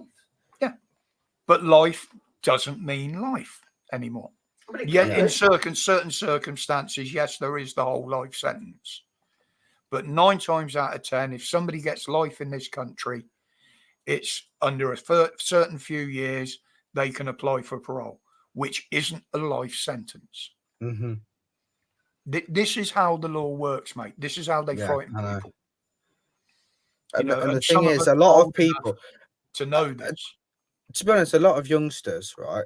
I mean, look, I'm not perfect. I don't know everything, but I'm certainly a lot more switched on in terms of what I know and what I can see around me. Yes, I don't go out I don't go out every single day. It's not like I go exploring, but I don't. It's not like I watch the news. I don't look at that crap. It doesn't interest me. Yeah. It bores But me to death.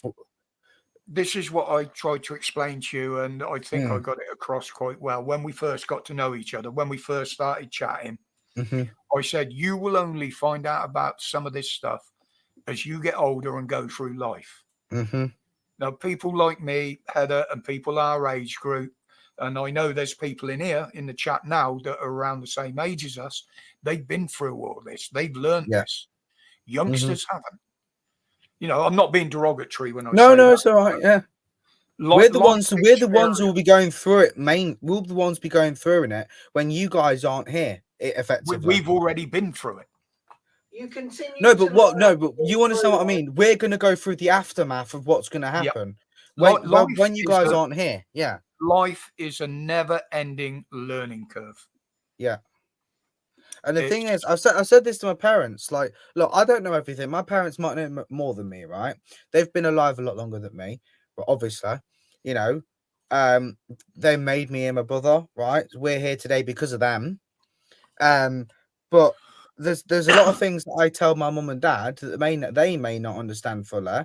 I've told them that there are ways legally to not pay your council tax and you don't go to prison for it, and they say, "Oh well, you will go to prison." I said, if that's what you seem to think, then you've obviously been indoctrinated, because the times when you were born, it ain't like that how it used to be back then. Well, we're seeing the biggest case of that now. Yeah. How times many have changed? That's what I said to my parents. Postmasters were told, you're going to prison and there's fuck all you can do about it. Look at what's happened now. Now, that is just one case. Okay, it's a big case because there's a lot involved. That is only one case that has been proved of a miscarriage of justice. Yeah. Now, it wasn't just the post office. In my mind and in my opinion, looking at what I know and what I've seen about it and what I've read about it, the courts were a big problem because they wouldn't accept a lot of the evidence. So therefore, they could not make a proper judgment. Biased. The solicitors and the lawyers for the postmasters requested information which they could have used in the postmasters' defences in a lot of these cases. Yeah. They were denied that evidence, which is illegal in the legal system, because the defence should legally have access to every bit of information and every bit of evidence that the prosecution has. Yeah, it's biased. It's illegal. It's not just biased. It's illegal. Yeah, I know. Yeah, that's what I'm saying. Yeah. But no, they are biased. And the thing is, with someone that has a switched on brain, you can see that. You know that. But for those that maybe, because the thing is, my parents look at the news all the time. Right, whenever I wake up in the morning, the news is always on. My dad's always watching the news. How do you think people are getting brainwashed into accepting what the government is saying? Because people do that. And all I ever get whenever I say to Dad, why do you watch the news? Why is it so interesting?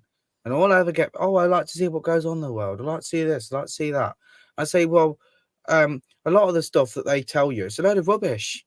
The only news that mainstream media puts out are what the government allows them to.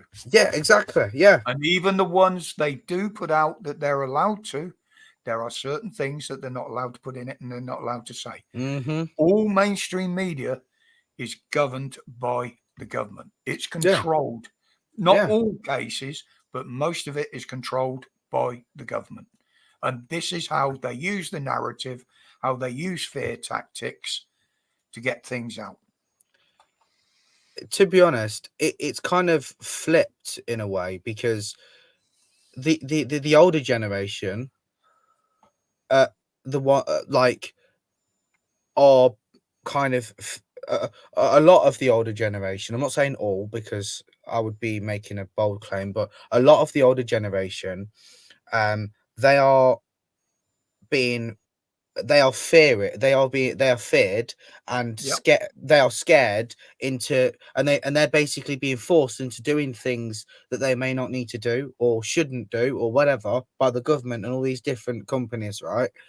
But then you've got younger people like myself who actually are using their brain, aren't stupid, and actually seeing, hold on a minute, something's not right, you know.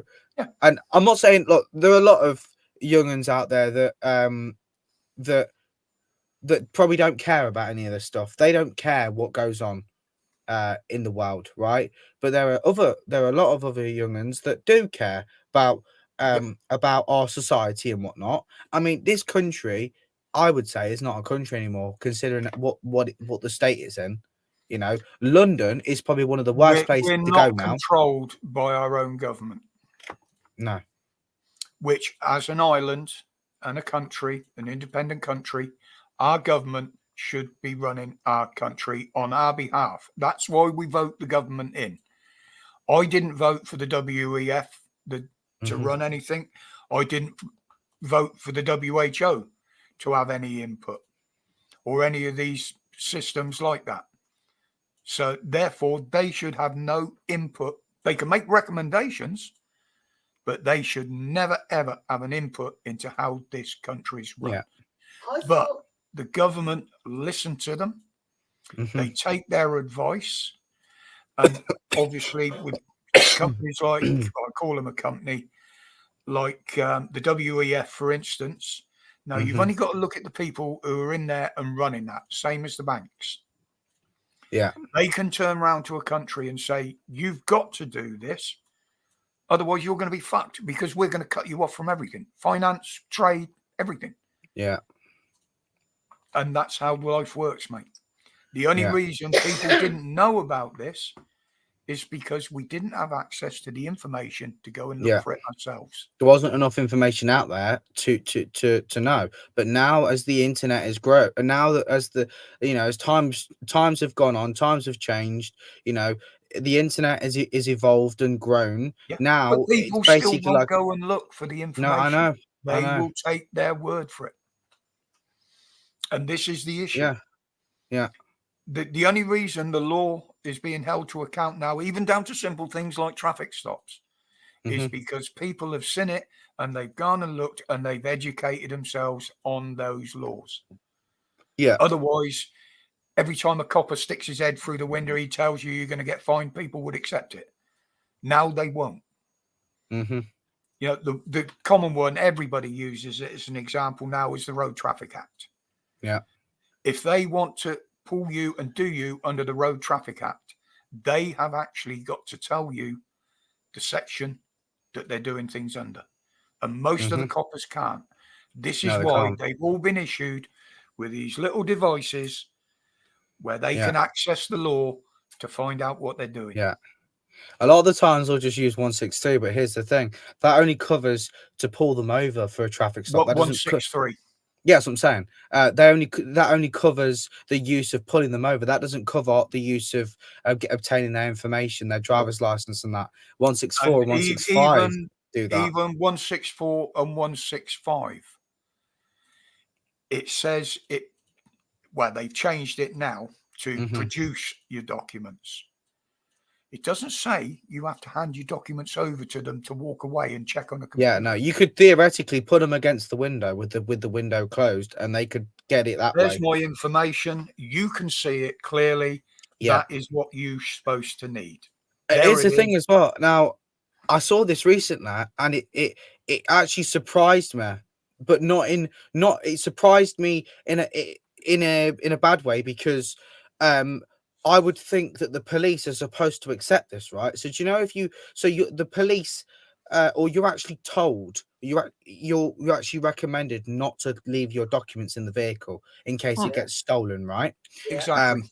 And so the police, a lot of nowadays, people will have mobile phones and stuff, so they'll be able to access their insurance policies and stuff online, so they can show the police if they're unsure that if they want to do an insurance check or whatever, make sure they've got insurance and they want to prove it to them, kind of thing, right? I know, but just to help alleviate whatever, they'll show like their insurance policy on their phone, right? Now, I didn't know this, but Police don't have to accept it. no, that's what I'm saying. But the thing is, what's the point of asking for it if they don't have to accept it? That's the If they're thing. going to ignore it. Yeah, Now, and it's the thing as well. Here's a perfect example of this. Now, you go online, you booked a train ticket. Mm-hmm. You've got a virtual train ticket. Yeah. It's lawful. You've paid. You can prove you paid. You can show a statement on your phone that you've paid for your ticket. Yeah. Now, you get a copper, ask you to produce your ticket, and this has actually happened at Liverpool train station. No, sorry, sir, you're being arrested because you've got to have a printed ticket.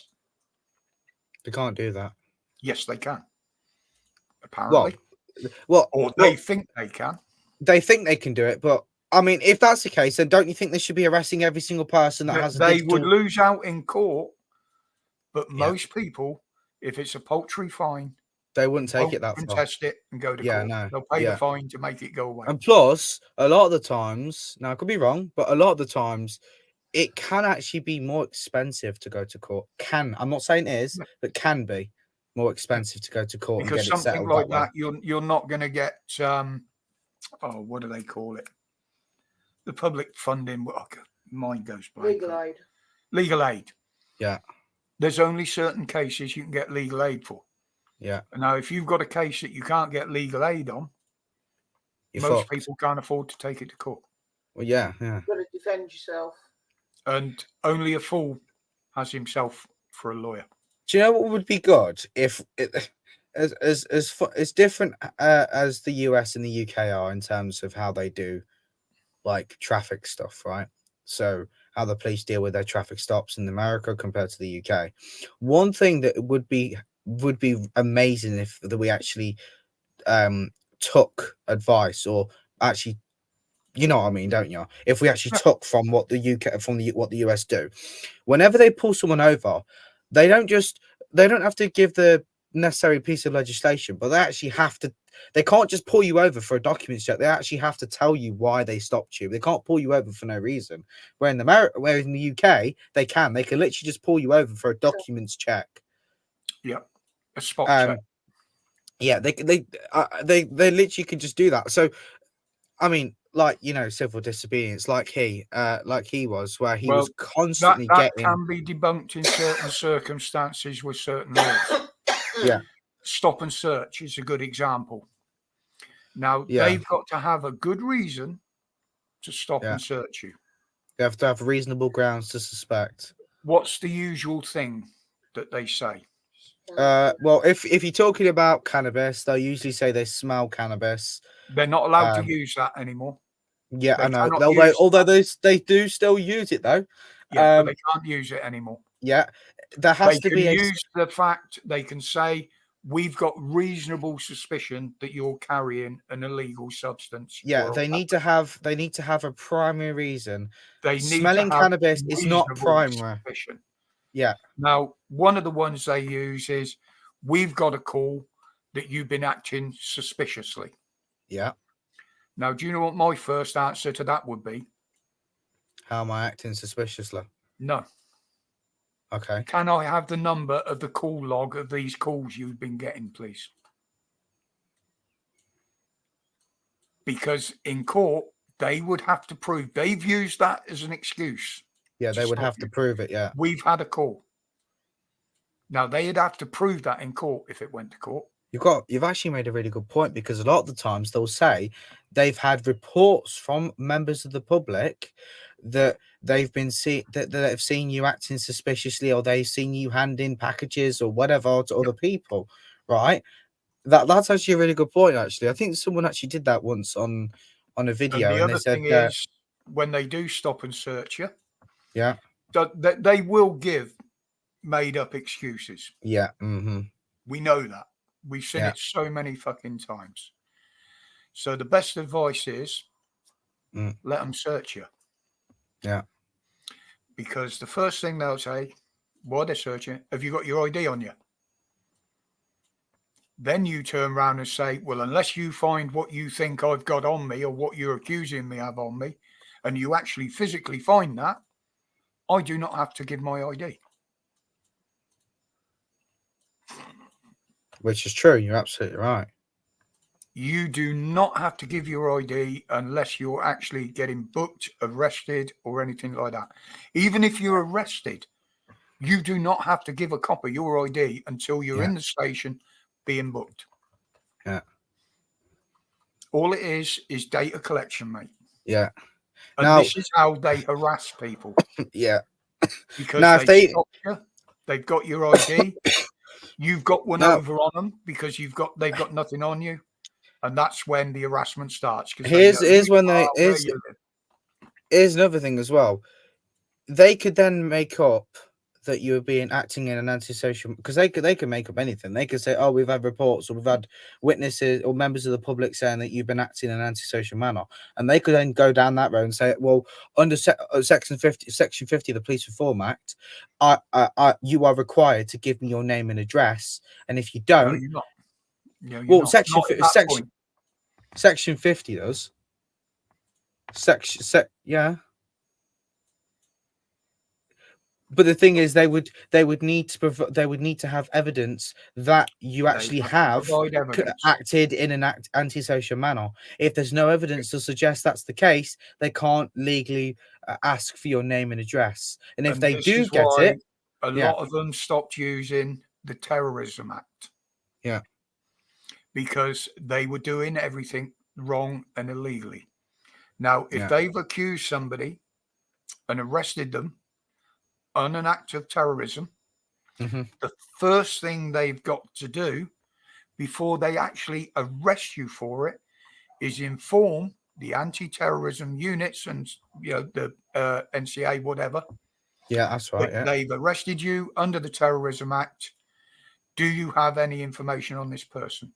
9 times out of 10, they will come back with no. Let them go. There is nothing to say that they are a suspected. It's still terrorist. crazy to this day how they think that using Section 43 of Section 43 of the Terrorism Act, trying to search people for that, when there's, I mean, because a lot of people that do audits standing outside of high security buildings like the MI6 or New Scotland Yard or wherever, right? And you'll have armed police turn up and stuff, and they'll stop and search them, Section 43 Terrorism Act. But the thing is, even then, they're reasonable grounds. They need to have the thing is, you standing there with a camera recording, whether if it annoys the hell out of you or not, that's not in any way a reasonable ground to suspect that you're a terrorist. No. Because you could make that assumption. You could say that you could walk past someone in the street and accuse them of being a terrorist without any sort of proof. You could accuse anyone of anything. Anything you wanted. You could accuse whoever you wanted of anything, right? Without any benefit of proof. People do it all the time, Now, right? would you believe that the main, if you read the word of the law, Yeah. the main act in the anti-terrorism laws Mm-hmm. is not what people think it is. What do you mean? If you're causing someone to fear, Mm-hmm. that is terrorism. You don't have to have a bomb. You don't have to have a gun. You don't have to be threatening anybody. All you've got to do is cause them to be in fear of that. And technically, you are breaking the terrorist laws. Because what terrorism is defined as. is not just the act of terrorism, Mm. it's the fear caused by the possibility of it. So effectively, based on that, anyone could claim that they're in fear of this, and they could claim that this man's a terrorist or whoever, when that actually isn't the case. And the thing is, people have been banged up and stuff. People have been wrongly banged up and whatnot about it, and lots of other things. And to be honest, Yeah, but how many of those have been convicted? probably Because the not a lot. police don't bother taking it to court because they know they haven't got a fucking leg to stand on. Do you know And what it will pisses me? never get What pisses through me a off court. more, right? And I was watching something earlier on Netflix. It's called Rookie Cops. That's good advice. Yeah, don't answer your door. Yeah, yeah. What pisses me off more is when police, when they arrest you for something, they will add more charges on top. Like, for example, let's just say you're swearing, right? But there's no one else around. They'll use. They're not adding charges on top. What they're doing is trying to push for a charge that they can make stick. Yeah, yeah, that's what I'm saying. That they're adding more on charges top they to make can it put on make you, it more likely to stick. Yeah, the more chance they've got of getting a conviction. If they Yeah, just accuse you of one thing, usually a menial thing, they haven't got much chance of making it stick. If they can arrest you on multiple charges, they got more chance of getting it to court. yeah. There you go. Simple as, mate. Well, the thing is, my neighbor. Speaking of the police, my neighbor next door, a while back, several months back, they had an issue. Their son had an issue at his school, secondary school, and I think he got into some sort of altercation at school, and he got beat up. And when he came home, they knew where he lived or whatnot, and they actually came. I think I mentioned it on Dan's channel a while back, but they came around his house with machetes, and his dad got arrested because he went out with a baseball bat. Well, anyway, fast forward into February of this year, they actually came round. They actually, him and some of his friends were actually there's like an estate over near us, right? A newly built estate. I say newly built, it's been there for a while, but it's new. Well, there's a park over there, and he was playing with his friends, and he got jumped by a few black lads, right? And they're the same people that actually went round his house and with machetes and stuff. And they knocked him clean out, and they broke his nose and that. And I they actually witnessed something very sad. This was a few years ago, mind, in Bristol. Yeah. This was in the evening up the street I lived in. I lived in a flat. Now, there was a bloke had quite a nice motor outside. I believe it was a BMW. It might even have been a Mercedes. Right. Which were nice motors back then. They weren't. Someone was going to try and nick it, I assume. No. There was about six or eight lads outside his house talking. Two of them were sat on the wings of his car. So he went out to his gate and said, "Lads, can you not sit on my motor, please?" He wasn't aggressive about it. He just said, "Look, it's my motor. Please don't sit on it. You'll damage the paintwork." Now, these lads turned round and beat the living shit out of him. He was unconscious. They were ripping bits off his own fence to beat him with. Wow. Now, when the police turned up, because he had spat at one of these where they were beating him, the police let them walk away and they arrested him. Wow. Crazy, And isn't the it? only reason he didn't get taken to court and the police had to drop it is because I went down there and I said I witnessed the whole fucking thing. Yes, he did spit at one of them. But wouldn't you if you got half a dozen lads beating the fuck out of you with your own fence? The UK now, it's a totalitarian country. You can't even defend yourself anymore. You can, but you've got to jump through hoops to prove it. Yeah. The victims now usually end up trying to get prosecuted as the perpetrator. Well, because in February, armed police turned up. After all that happened, armed police turned up at at their house, obviously because they lived next door to us, and he actually his son actually got arrested, because what happened was, now he would tell him, but his dad would tell him, but what happened was not long after his son had his nose broken and that, right, like literally 5 minutes after, a black lad got stabbed, and they actually accused my neighbour's son.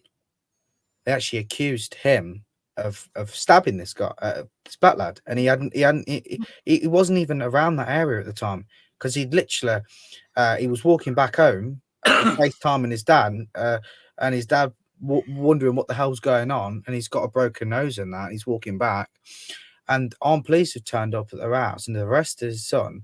And I was speaking to him about a couple of weeks ago, and he's not long just come off bail, right? But here's the thing: they haven't done anything to them black lads. They haven't arrested any of them, none of them. But here's the thing: he got arrested for nothing. When I was in my 20s, yes, I was a fighter. I was a bad lad, and I never turned a good scrap down.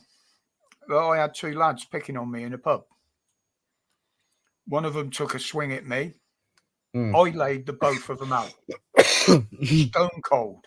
I would have liked to see that. But they got a few slaps in on me first, and I had a bloody nose and a tooth missing. 3 or 4 coppers have rushed in. These two lads are laid out on the floor, and they've grabbed me, slammed me up against the wall, cuffed me, went to march me out.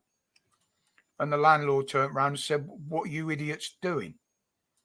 And he said, "Well, look at the state of them two." He said, "Those were the two that started it and picked on him. But he's better than them.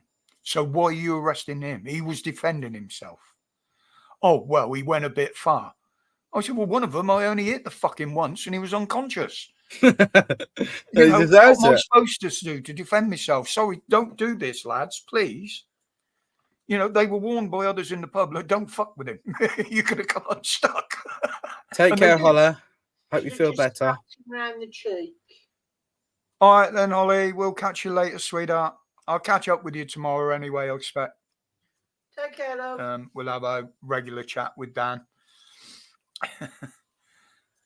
You off as well, are you, Sue? No worries, sweetheart.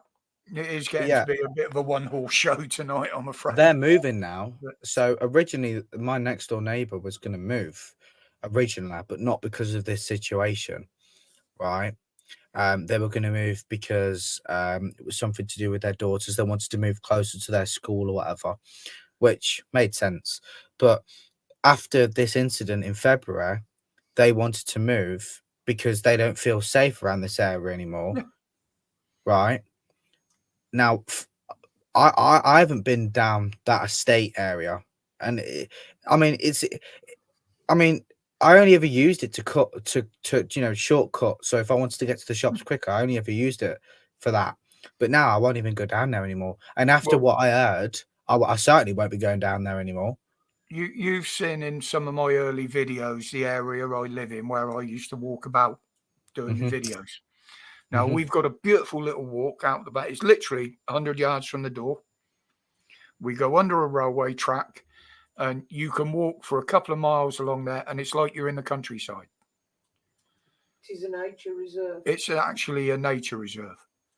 Now, I would not walk along there after dark on my own, even now. I wouldn't walk down there after dark with you. That's how bad it is. And this is what, around this area, is what's classed as quite a nice area. Right. But good evening, Ricky. See, I mean, there's areas like that everywhere, mate. And this is one of my big beefs with what they're trying to do here in Birmingham. They want miles and miles of cycle tracks. They want you to be able to cycle from Birmingham to Coventry. And they're looking at funding this new cycle track. Now, straight away, you look at where a lot of crime is committed. Robberies, muggings, they're in places that are out of the way. Yes, these are nice walk. They got trees and hedges all along. They go through rural areas. There's no police down there. There ain't going to be any lighting. people won't be able to go down there at night. Well, they won't be able to travel it in the day safely. Well, it's like the park near me, right? That's next to the shops. I don't even know the last time I even went in that park. Simply because, honestly, the amount of muggings and stabbings and robberies that probably happen in there, We've especially got in the the night. Royal Sutton Park up here, which is one of the best parks around. Yeah. It's a big one. It's a royal park. But I'll Mm. tell you what, you wouldn't want to go through there. Well, a lot of people won't go up there during the daytime. But you wouldn't want to go up there at night. Yeah. You know, this is the country we're living in, mate. And this is what I said. The government are moaning about it all, but they're the ones that have created this society. You know what? A lot of people, I'm starting to hear it more and more now, but a lot of people are even saying as well, I don't think it would necessarily work, but if they actually brought like how Americans can bear arms in their country, right? They have the right to kind of take up arms and they can use firearms and stuff. A lot of states are repealing that or trying to. Imagine what the crime rate. Imagine how low the crime rate would be in burglaries and stuff like that in the UK if we had guns. I'm not necessarily saying that guns would solve everything, because if anything, it might create more problems. This is the problem in America. Yeah. Yes, there are the people that have got legally held firearms. Mm-hmm. Certain states you can open carry with a firearm. Yeah. Other states you can carry concealed. That's right, concealed carry. Yeah. But firearms, if they're made legal, it makes them easier to get. Yeah. So the criminals are going to arm themselves. Now, luckily enough, in this country, it's changing a little bit now, but you very, very rarely heard of a firearm being used in a robbery. Yeah, bank robbers used to carry them and what have you. Mm-hmm. There were instances. I won't say there wasn't. But where did they get those firearms? Most of the time, they didn't need to carry them because the security guards weren't armed. There was no armed guards in banks. So all they needed was a big fuck off stick. Yeah. The more legal firearms you've got in a country, the more likely criminals are and easier for them to get hold of. Now, in this country, if a criminal wants firearms, they can't get them in this country unless they steal them from registered owners. They have to export from other countries. To stop registered Sorry, owners. not export, import them from other countries. That's what I meant to say. Well, they don't import them; they have to smuggle them. Oh, okay. The only person usually, well, the main ones that can import any firearm into this country are registered firearms dealer. Yeah. Now, you can't even sell and send a firearm through the post to anybody in this country, even if it's a legal held one. Now, if you've got a shotgun, say you've got it legally held, you've got a permit. Say a farmer wants to sell his shotgun. Now, if he doesn't travel, if it's someone the other end of the country that was agreed to buy it off him. Now, unless he agreed to travel up there, check his ID, take photo of his ID, because obviously that gun is registered to the registered owner. Mm-hmm. So the registration has to be transferred to the new person. Now, even with an air rifle, now we've bought air rifles by post. Okay. Mm-hmm. Now, to receive those air rifles, that person, the other end, has to take them to a registered firearms dealer, i.e. a shop or similar. That dealer has to post it to another dealer down here, where we have to go to pick it up and prove who we are to that dealer before they'll hand it over. And now that is an unlicensed, they're classed as a firearm, so I'll call them a firearm. That is I was just going to say, are air rifles classed as firearms? They are classed as firearm. Anything that fires a projectile is classed as a firearm. Tasers. Well, yeah, yeah. The funny thing is as well is I found this out a while, like a year ago or so, but I never knew that Parva spray, the stuff the police use, are also classed as firearms. Yes, because it's projected. Yeah. And the police aren't allowed to use CS or anything like that now. They have to use the Parva. Yeah. There are legal versions of something very similar. It doesn't have so much of an effect, but there are one or two that you can buy legally in this country. I was going to mention about that because a lot of people in America use it for to defend themselves. So if In they're ever... America, you can carry them legally. Mace. What about in bear the spray. UK? How does that work? No. No. That's what I was just saying. Yeah. There are a couple of little aerosols of a certain chemical that you can buy. I can't remember the name of it now, but you can buy it legally in this country. Mhm. You can use it in certain instances of defense, but again, the same as defending yourself in any way, you will have to prove that it was warranted to use that. One of them, I don't quite know what's in it, but it's a red spray that Mhm. it does mark people as well. But it's not like CS gas. It's not going to take your breath away. It's not going to fuck your eyes up or anything like Well, that's that. why they switched to Parva spray, because CS gas is actually flammable, whereas Parva spray isn't. Which is why people, when people were getting tasered, when they were using CS gas, people were actually getting set on fire because the electrical current used to interfere back That then. wasn't the actual gas that was flammable. What was It was what the was propellant that was used to fire it out the can. right? Okay. Whereas, So I'll put that out there okay. straight away. I'll put you right on that Right. one. See, I wasn't sure about that because I've not really done that much research on CS gas, but I know that Now, that CS gas you is. think about what you could use for self-defense in that type of situation and in that form.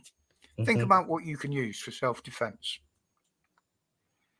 What can you use Think for about that one. self-defense? Do you mean things like hairspray? Hairspray is illegal to use in self-defense. But there is one common thing that many people have in their house Mhm. that they could use in that situation. It's acid-based, and it can do a lot of damage and can be very, very painful when it gets in your eyes. And it comes, if you get the right one, it comes with its own dispenser, which can be used at a few meters distance.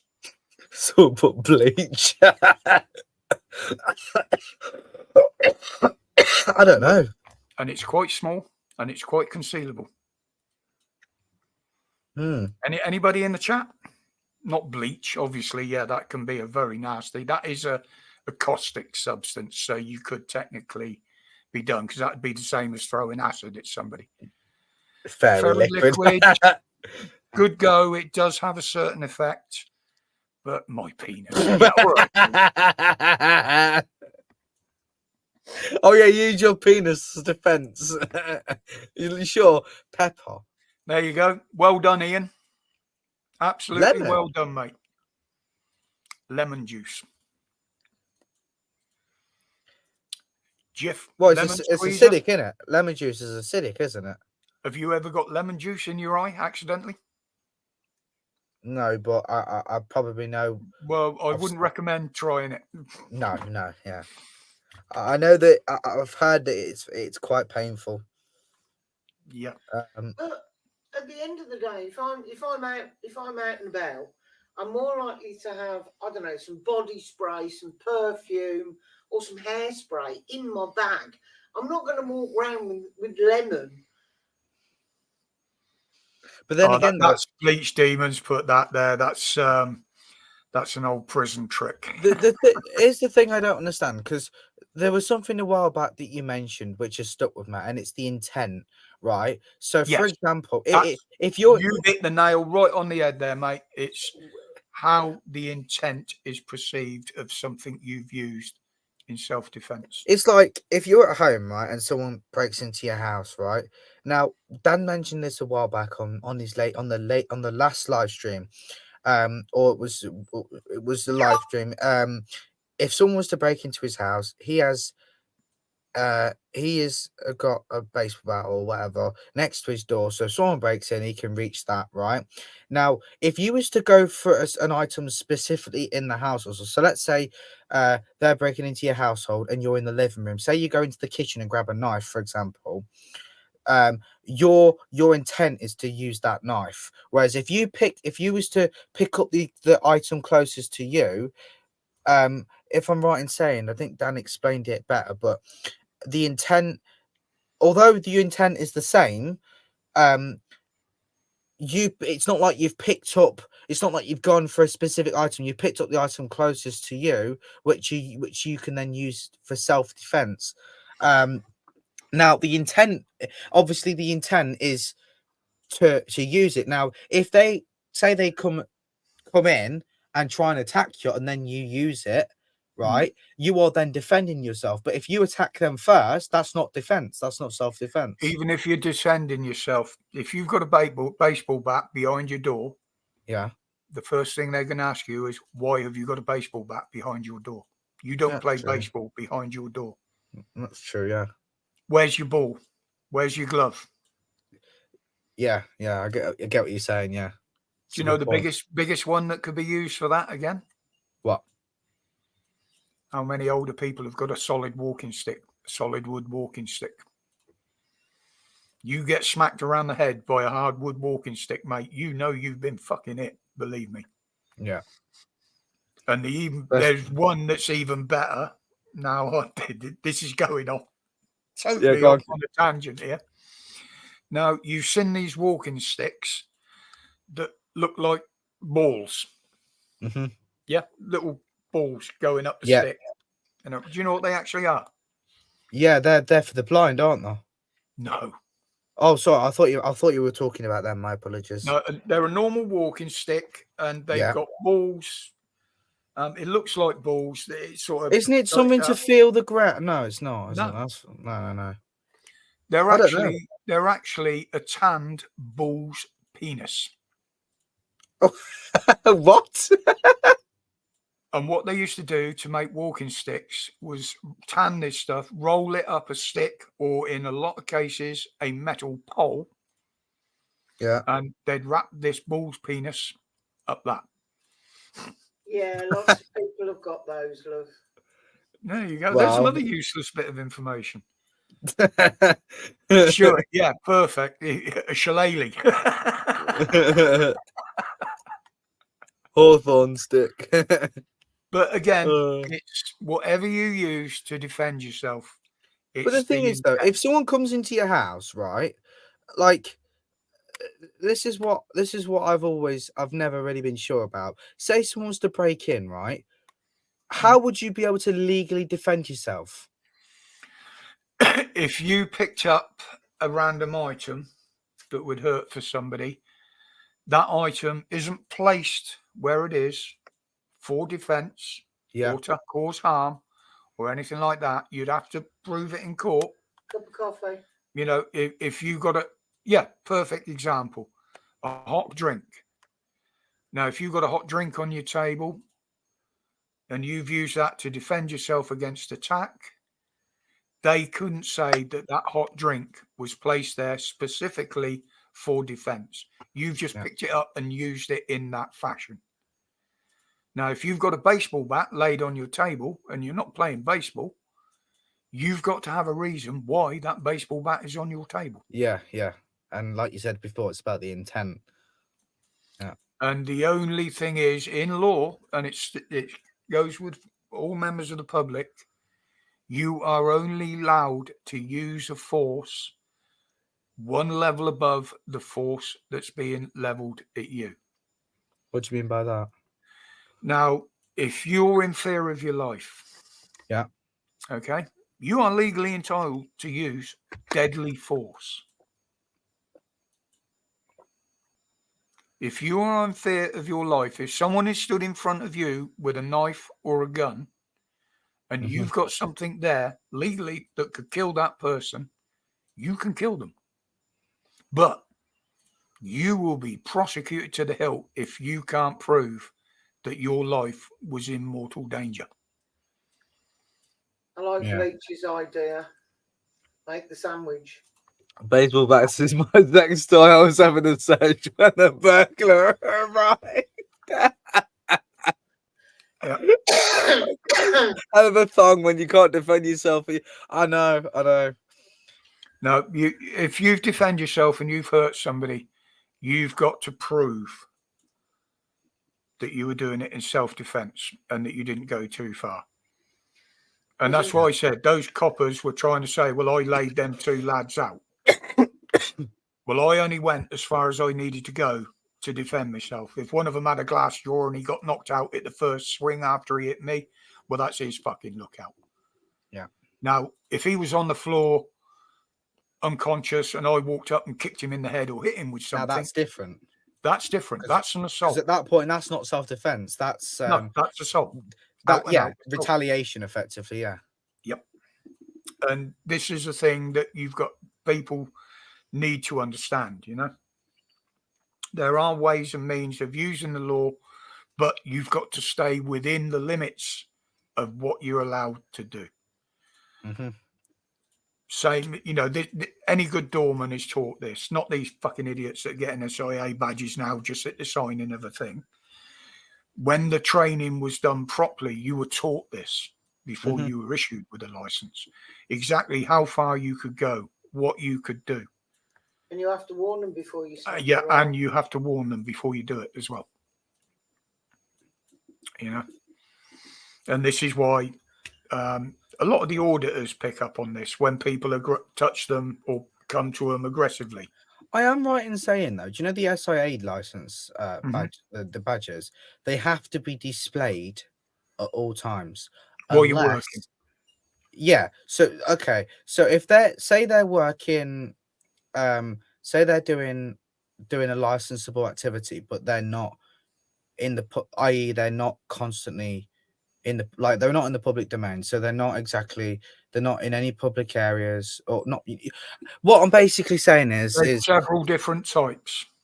Yeah, so there's certain licensable activities or certain situations where they don't have to display their license. No. If you're working in security and you have to be SIA registered, doesn't matter whether you're inside, outside, in public, or wherever. Right. You have to have your license on display. And it's a criminal offence if you don't have it on display. Yes, it is. Yeah.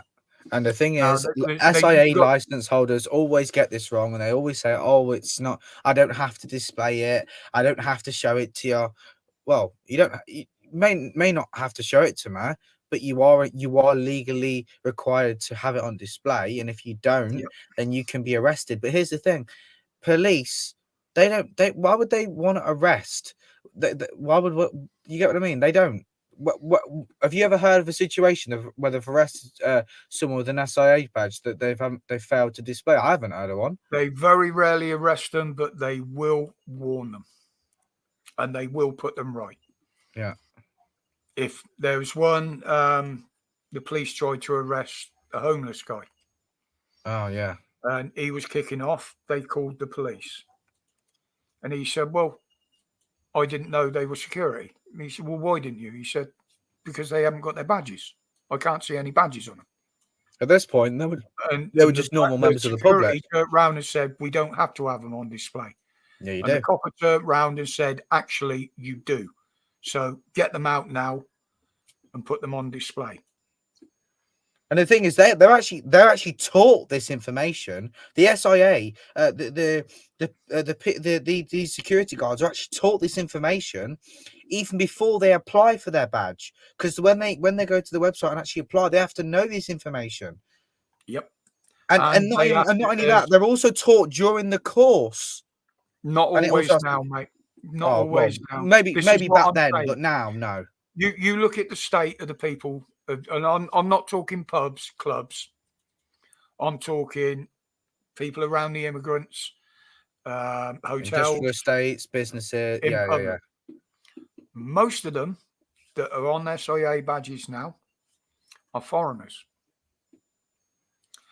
Now, an employer who runs a security company can get a ticket Yeah. where they can train and issue the badges themselves.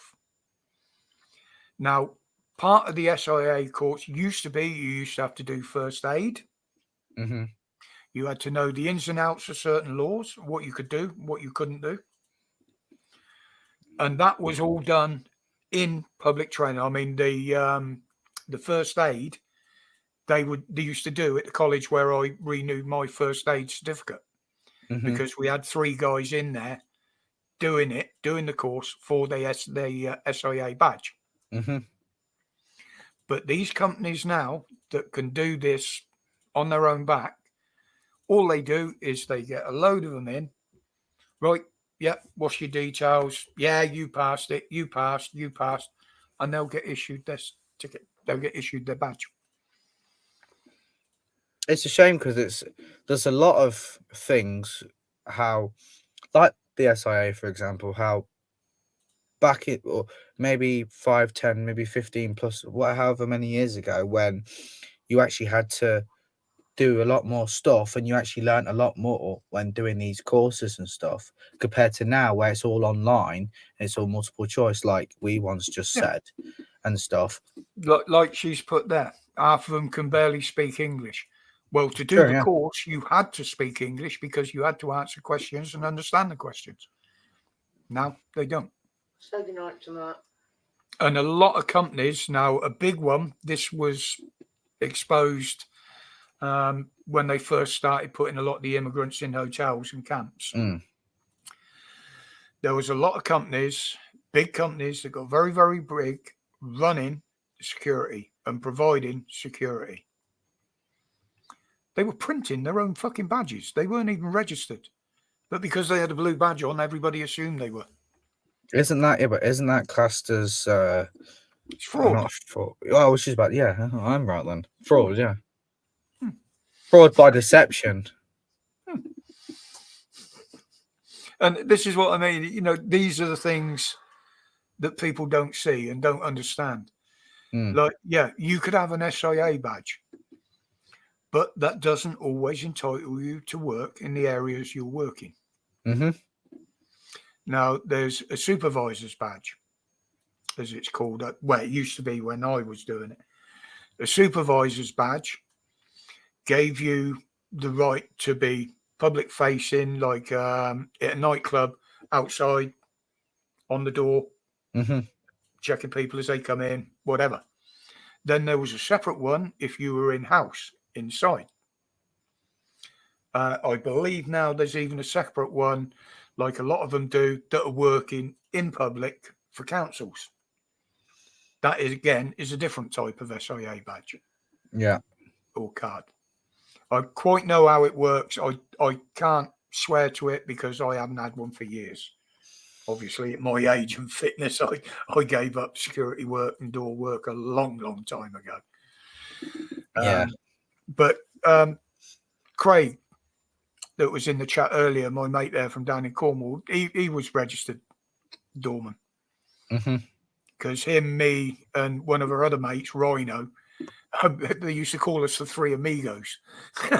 And you've seen the pictures of me when I was, quite fit. Yeah. I was the smallest out of the 3 of us. Wow.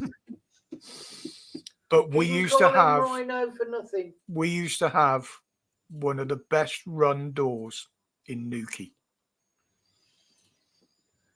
We very, very rarely had any trouble, simply because we worked it properly. We'd stop the trouble before they came in. We wouldn't let them in, let them cause trouble, and then kick them out. We wouldn't let them in the first place. Yeah. Many a times, I mean, we did bring in an unofficial rule down there about stag nights.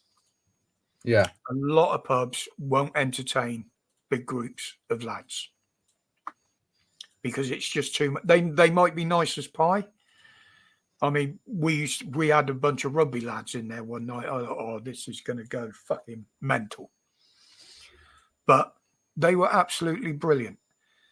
Now, what we used to do in circumstances like that, we'd say, right, who's the team captain or who's the team manager? Right, Yeah. you are the one that are going to be held responsible for your lads' actions. If any of them are causing shit, we're coming to you, sunshine, not them. And they were great lads. And I got to admit, the group I'm thinking about that I've got in my head now, me and Rhino walked back into the pub at closing time, and there must have been 20 beers paid for over the bar for us. Give our respects to the doorman. We've had a great night. It's nice of them, isn't it? And we used to get that regular. People used to come to the door, you know, or would you like a drink? Nowadays, you don't get that kind of generosity and You're whatnot. not allowed to drink on the door when you're working. Well, no, I'm just saying in general that kind of generosity Yeah. is unheard of nowadays, because that mentality back in the day is not how it is nowadays. No. It's very rare that you actually get people doing good things for others. Yeah. You know. I mean, you know, we quite often get them come out because a lot of them knew the rules and knew that, yeah, we might have the odd half, but we wouldn't have it while we were outside on the door. Mm. Now, we used to get the people coming out like, what do you lads drink? Sorry, pal, we're not allowed to drink while we're out here. No, we'll put one behind the bar for you later. And you used to go in there and there used to be a list with our names and there'd be ticks, you know, like the 4 and the bar. Yeah. And 5s. There'd be a list of these bloody things, you know. Yeah, you guys have got 15 points in. You know, have them when you want them. The only thing they did stop us drinking was Red Bull, because it was getting too expensive, because we were allowed free soft drinks or hot drinks. Yeah. And I used to drink probably 8 or 9 cans of Red Bull a night. Wow. So they stopped me doing that. But no, the working security was way different back then, mate. Yeah, compared to It now, was- yeah. You know, if someone needed a slap, yeah, I'll be honest, they used to get it. But they wouldn't go crying to the police about it like they do now. You know, Yeah. they knew they deserved it. They got the one slap. That was it. Come back tomorrow and apologise, and we'll see where we go from there.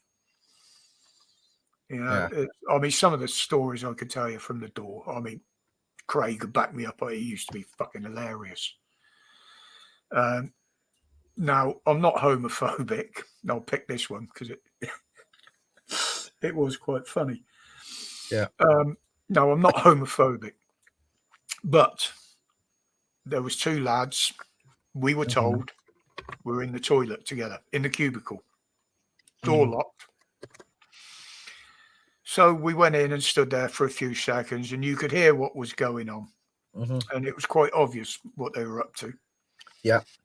So Rhino looked at me and said, what are we going to do about this then? I said, it's simple. We just leant under the door, grabbed his fucking legs and dragged one of them out from under the door. Now, they thought they were going to get a kicking. Yeah. I said, no, lads, look, you know it's out of order doing it in public like that, especially in a fucking pub. Yeah. Tonight, you're banned. We don't want you in here tonight. So we politely asked them to leave, and they did. We didn't need to force them. And the pair of them came back at opening time the next day to ask when one of us was on duty. Now, as it was, I used to more or less live in the pub there. So I was there working behind the bar. I was the one that opened it. Yeah. And this lad walked in very sheepishly. And I just stood there and looked at him. I said, yeah. He said, I've come to apologise for last night. I said, mate, I said, fair enough. You're more of a man than what people would call you for what you were doing. I said, but, you know, I said, but I appreciate the fact that you've come in and apologised. Not a lot of And I people would shook do his that hand. nowadays. I shook his hand and said, Yeah. as long as you're not up to that, you're still welcome in the pub, mate. No, Not a lot of people would actually have the courage to do that, though. Exactly. To say they've done wrong and to apologise. Yep. This is why I'm one of these, and the same with my videos and anything I do.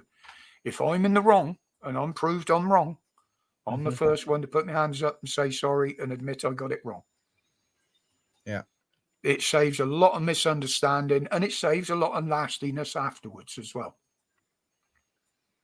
You know, Yeah. Some people won't accept an apology, but hey, that's their problem.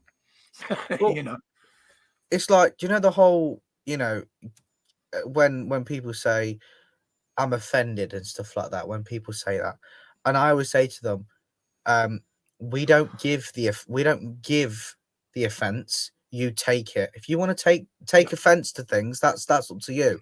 But the thing is, it's the intent. Like, if my intention is to say something, to be constructive about something, and someone takes offense to that, that's down to them. Be offended.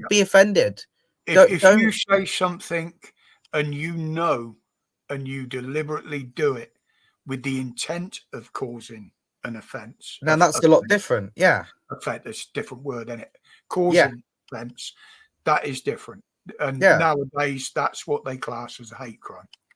Well, the thing is, I mean, I don't know about you, but ever since I didn't really use it a lot anyway, but ever since Elon Musk took over Twitter and changed it to X, I refused to use it. And the fact that back when it was called Twitter, that you actually had to pay after when Elon Musk took over, you actually had to pay for that little blue tick. You still do. Well, no, that's what I'm saying. After when he took it over, because that feature was you never needed to pay for it before until I never use it, mate. It's an I don't use it either. I only look at the only time I ever look at Facebook is just do you know to watch videos, the video button.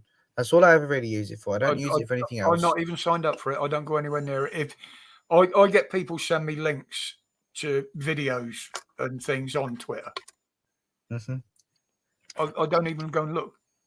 I won't go near the fucking thing. Yeah, and I don't touch Twitter or X as it's called now. No, don't use it. But here's a funny thing though. If you put twitter.com in your search in your URL bar, it actually redirects to X still, and yet Elon Musk is pissed off at people because people are still calling it Twitter when it's not called Twitter anymore. But yet, literally, it redirects when you put it redirects to the website, even when you put twitter.com in, which makes no sense. Why are you getting pissed off at people? That's what search engines do. Yeah, you don't actually need to put the right name in to find what you're looking for, because it's saying that Twitter doesn't exist. You mean X, and here's the link to that. It's being helpful. Yeah, that's what AI is. That's what it does. Yeah. I mean, you just dial in tube. 9 times out of 10, the first thing that will come up is YouTube. Yeah. Yeah, I mean, Facebook's the same. I mean, I turn down, well, I don't turn them down, I ignore a lot of friends requests. Now, if I get a friend's request, I'll check them out to see who they are, where they live, what they've got on their profile. Yeah. Quite often you can see from that it's a scam, a false one. Like, you know, why would, say, a 20-year-old bird with big tits and a nice ass want to contact me personally through messages? It just doesn't happen that way. Now, what I do is if I get a friend's request, the main thing I look at is who have we got as mutual friends? Yeah. From someone else I know. Now, if there's a mutual friend in there and I know that person, I will contact that person and say, look, this is somebody that's in your profile that's a friend of yours. Who are they? Yeah. You know? Just an added verification. It's like when you contacted me to make sure it was me, and I was like, exactly. Exactly. I mean, it's just an example, but that's the thing is you just don't know who to trust nowadays, do you? This is the problem with social media. Yeah. Anybody can be anonymous and be whoever they want to be. Well, a certain someone beginning with K, who I will not mention because, but I mean, when I used to watch Rev's videos, and Rev used to bring him on all the time, right? He still And does. he uses AI, and he was actually using AI to deep fake Rev's face on his Yeah. face. Oh yeah. And that I think he was the plant, whatever he's called, Dave Green. Dave Green. He was the plan at the time, but K, he was deep faking Simon's actual face Yeah. and his voice as well. And people that are clever with the technology can do that. The thing is, it It's probably would be not difficult for me to do perfect, that, but but I wouldn't do that. If you know what you're looking for, Yeah. you can do a bloody good job of it. Now, The thing is, he does it for malicious intentions, not for good intentions. Yeah, people use it as a laugh. That's why whenever I'm on a panel anywhere, I will not have my screen thing up on there or anything. I will actually appear so people can see it's me. I mean, you can have a hard job impersonating me with an AI to start. I bet you people have tried though, haven't they? Oh, yeah, people have tried to get in streams by using it. Kate tried. I had one. Who was it? And it was actually a channel that I'm no longer associated with, and I don't even go there. It was Kate. Somebody, I'll tell you, it was Glenn Simmons. Okay. Now, they contacted me to say that somebody had tried to get into his live stream using my voice, using a video of me. They said, we knew it wasn't you because you openly said that you don't come in our streams anymore. So they wouldn't let them up. They also thought it was Kate that did it. Yeah, they thought that was Crinkle. Yeah. But, this is why I like a small channel, and I like to know who's in there. Yeah. And those that are in there are, they're just, a lot of them are friends I haven't met yet. Yeah. There are one or two that we do intend to meet up with at some point, like me, Dan, Holly, like we did. Yeah. Moo, he was another one that was there. Ricky, he was another one that was there. We've all met each other personally. Ricky. I love my Ricky. And there's a few more that I've got to know very, very well. Yeah. I've spoken to them through voice and video call on FaceAche and places like that. And I am happy to go and meet them because I know who they are. I've spoken to them. I know what they sound like. I know what they're about. Now, if that was just a faceless voice, a name in a chat, I wouldn't even think of doing it. Mm. And that's the advantage of having a small channel. Thing is, though, you can do that. You imagine how easy it is to get a channel pulled down for Paul bombing, like what Crinkle did to Dan. Now, I'm surprised that live stream didn't get removed. To be honest, if you make reasonable steps to remove it and avoid it, they won't do it to you. Well, the worst part about it was, and by the way, it's not nothing against Dan because it's not Dan's fault. It was Crinkle because he was the one that did it. He chose to do it because he didn't like the opinions that were being said on the channel at the time on that live stream, right? And he was being, if I remember correctly, it was what was his name? Danny Austin. He was paying like £5 or £2 here and there to get Crinkle kicked off. And Crinkle didn't like it. Crinkle thought it was being censored, which... Oh. What'd you say?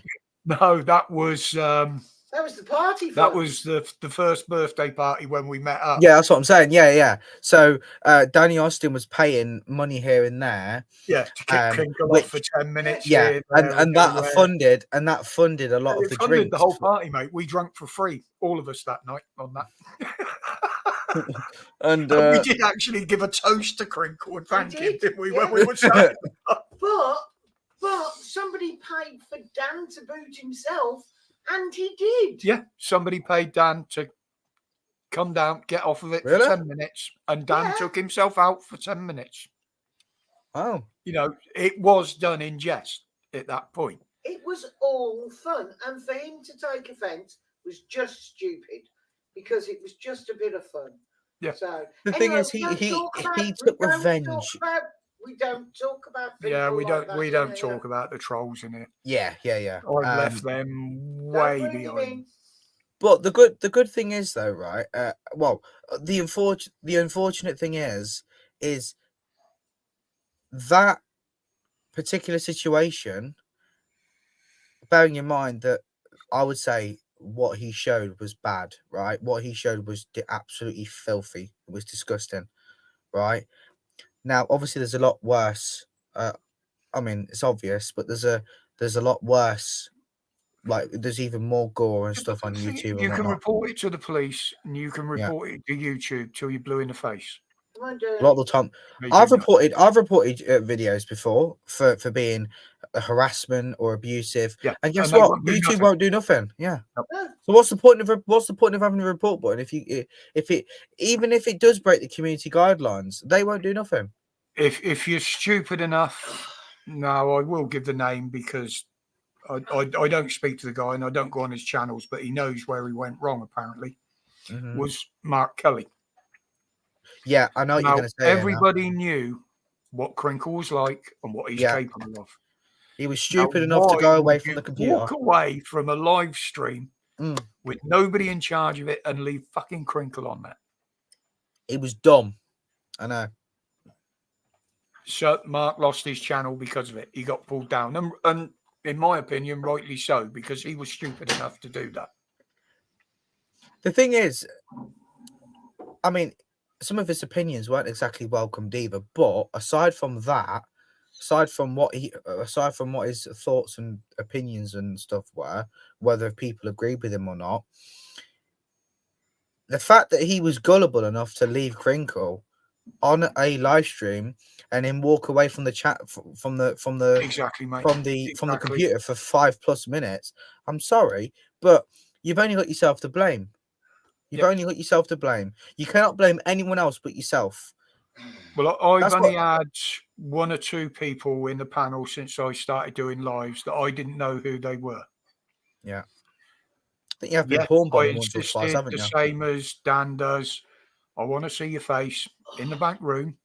You can Yeah. take yourself off camera once I've seen you. Now, this is where the problem comes with the AI, because it's easy to fake. If you're just showing yourself, anybody can do that. They can put a video in there. But by asking them to do something unusual, they can still fake it now using the new AI. Yeah. But on those occasions, I done the same as what Dan does now. When someone's up new for the first time, Mm-hmm. the finger is hovering over the remove button. Yeah.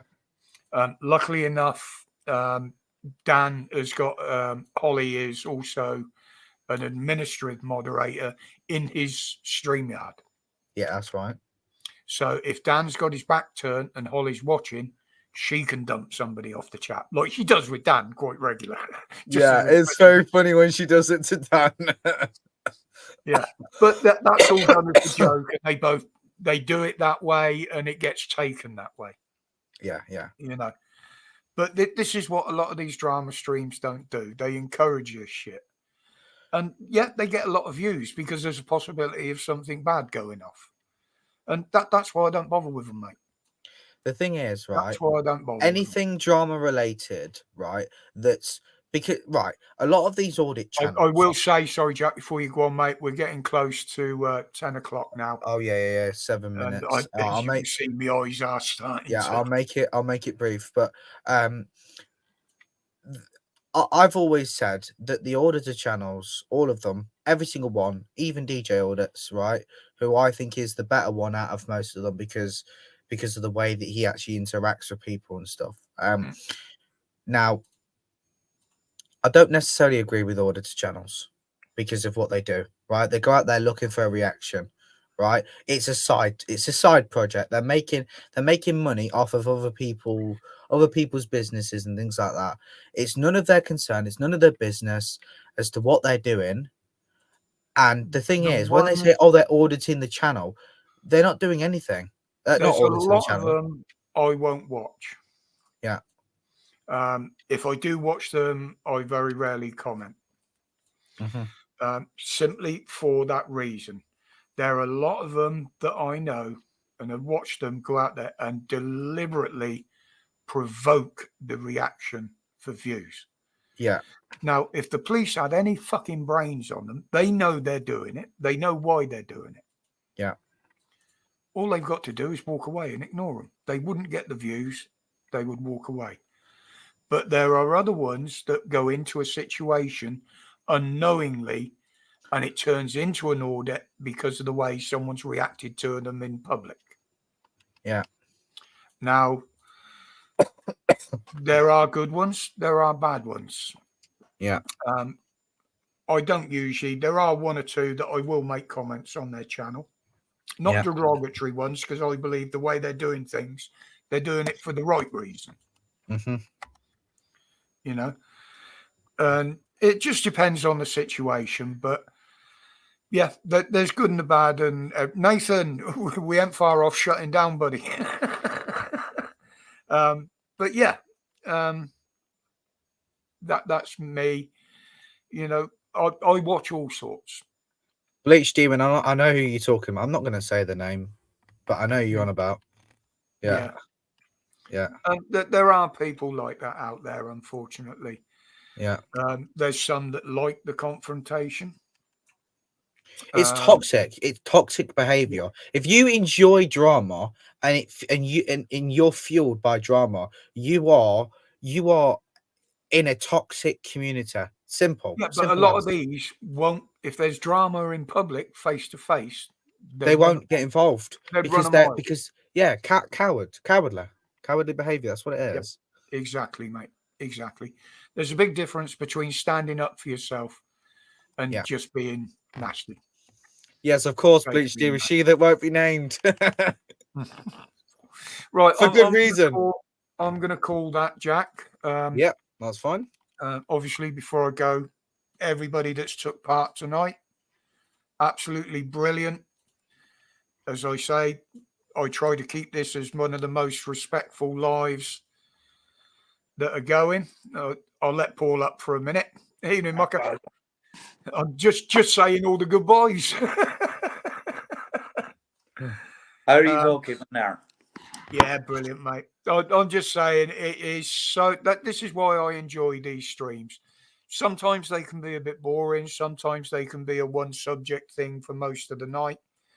We've only covered a couple of subjects tonight, but everybody in the chat, you know, so respectful. People don't agree with people. They can do it respectfully. I don't have a problem with that. And this is why I like to keep the channel down to a certain level, you know. And you could say drama free, effectively. Yeah, exactly. If you've got drama in there, it's going to drive the decent people away because they don't want it. They're not interested in it. Well, until they're not jobs like myself, come on. You're not a little job. Oh. We won, no, can't be the cheat. No, we won has joined in quite well tonight. But she's still my chief lurker. Don't you worry, she's never going to lose that title. Just to let everybody know, I'm not doing comments there tonight. I'm on here by myself. I don't do comments, but Nathan's sitting there in the background. I was on home there. Yeah, I just see there. Nathan's name come up in the chat there. Yeah. But yeah, we've had quite an interesting night. I will say tomorrow, guys, those that do watch my videos, there might not be one until later on in the day. One, obviously, we've got the local elections going on. And I've got one or two things, as I've said earlier, that I want to check out while I'm there. Because if I find out what I'm Well, I'm kind of hoping I'm not, but if I kind of find out what I was talking about earlier on about the data mining and data collection at them, then I will have something to say. So, you know, I'll do the video later after I've been up there because I've got a bit of shopping to do at the same time. It's in that direction.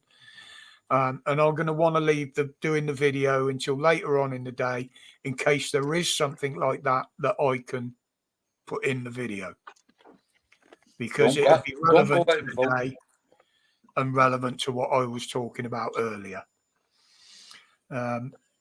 Whether I'm right or wrong, I don't know. But if I'm wrong, I can say so in the video. Look, I thought this might happen, but actually, no, there was nothing like that going on.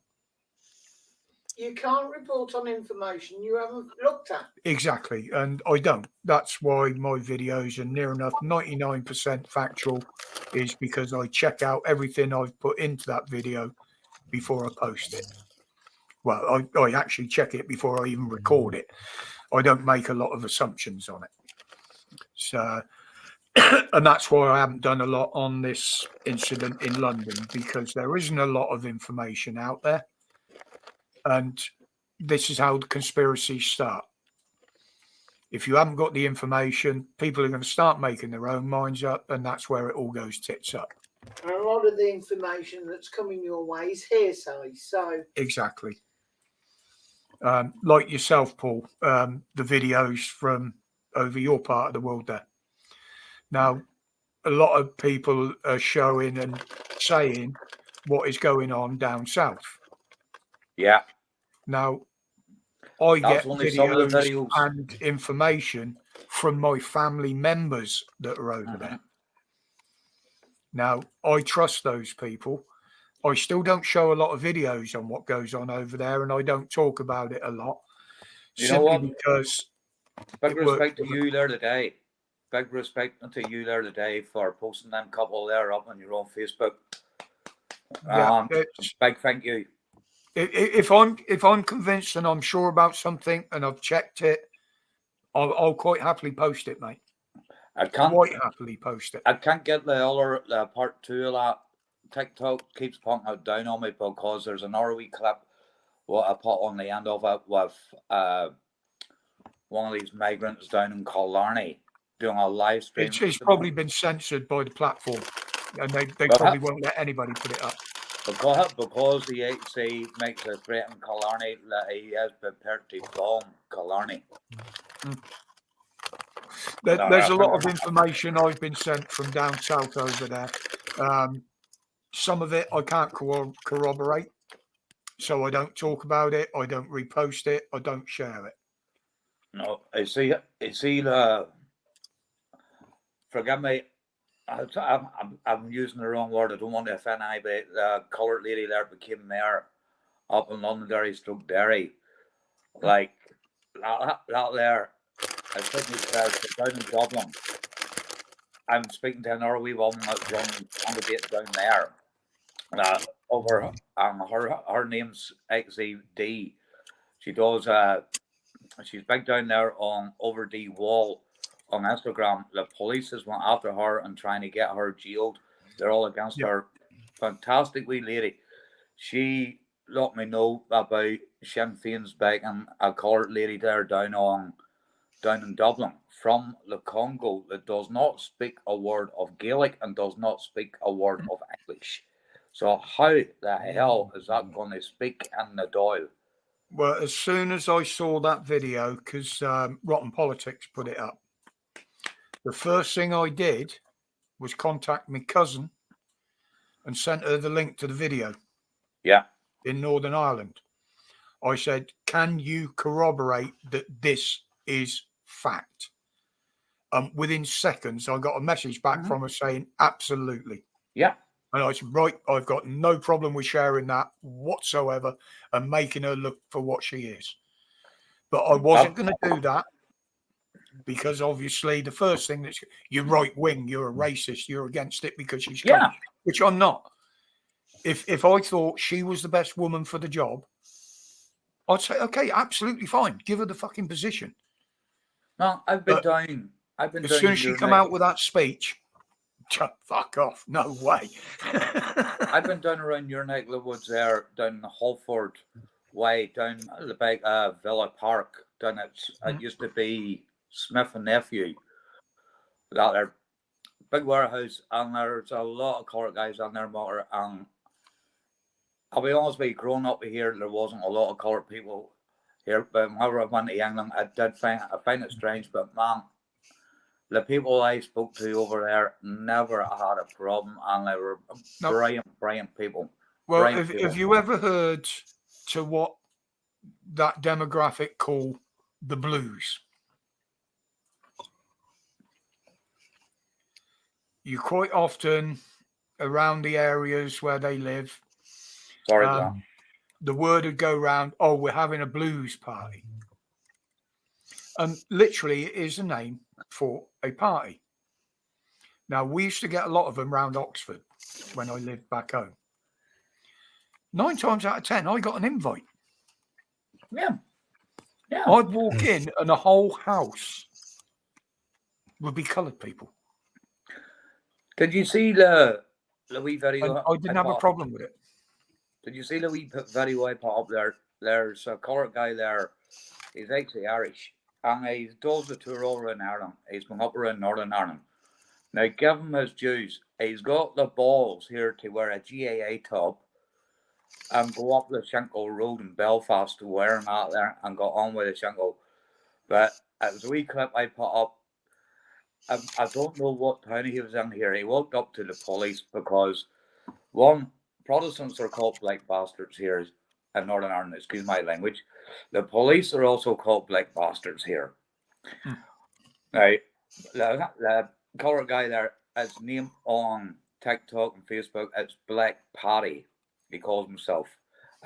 He's mighty correct. Yeah, He walks up to the police and goes, here, who's the black bastard here? Are you the black bastard or am I the black bastard? Yeah. I mean, we had one back in the 70s back home. Now, the story was in mainstream media over here at the time. A young lad had gone missing. I think he was about 10, 11 years old. Now, he was a white lad. There was a load of gravel pits around the village. I mean, if anybody wants to go and research it, it's a village called Sutton Courtenay. At the time, it was in Berkshire. It's now in Oxfordshire. And they found this lad's body in one of the gravel pits. Now, it was reported that his brother had promised to the police that if they ever let that guy out of prison, they caught the guy that did it. You know, he abused him and murdered him.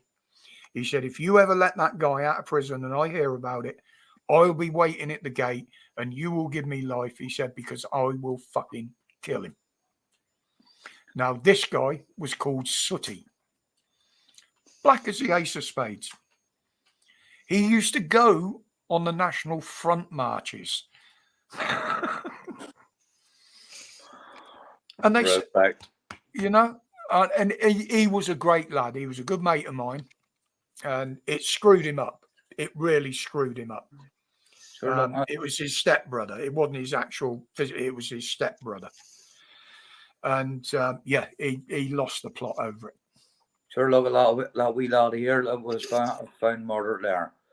We know him. We know O'Donoghue, and there's still no disclosure on that wee lad's case, and they know everything about that case. Was that the one that they he got took off his bike and they found his naked body in a drain or something, and the police wouldn't even release the details to his own family?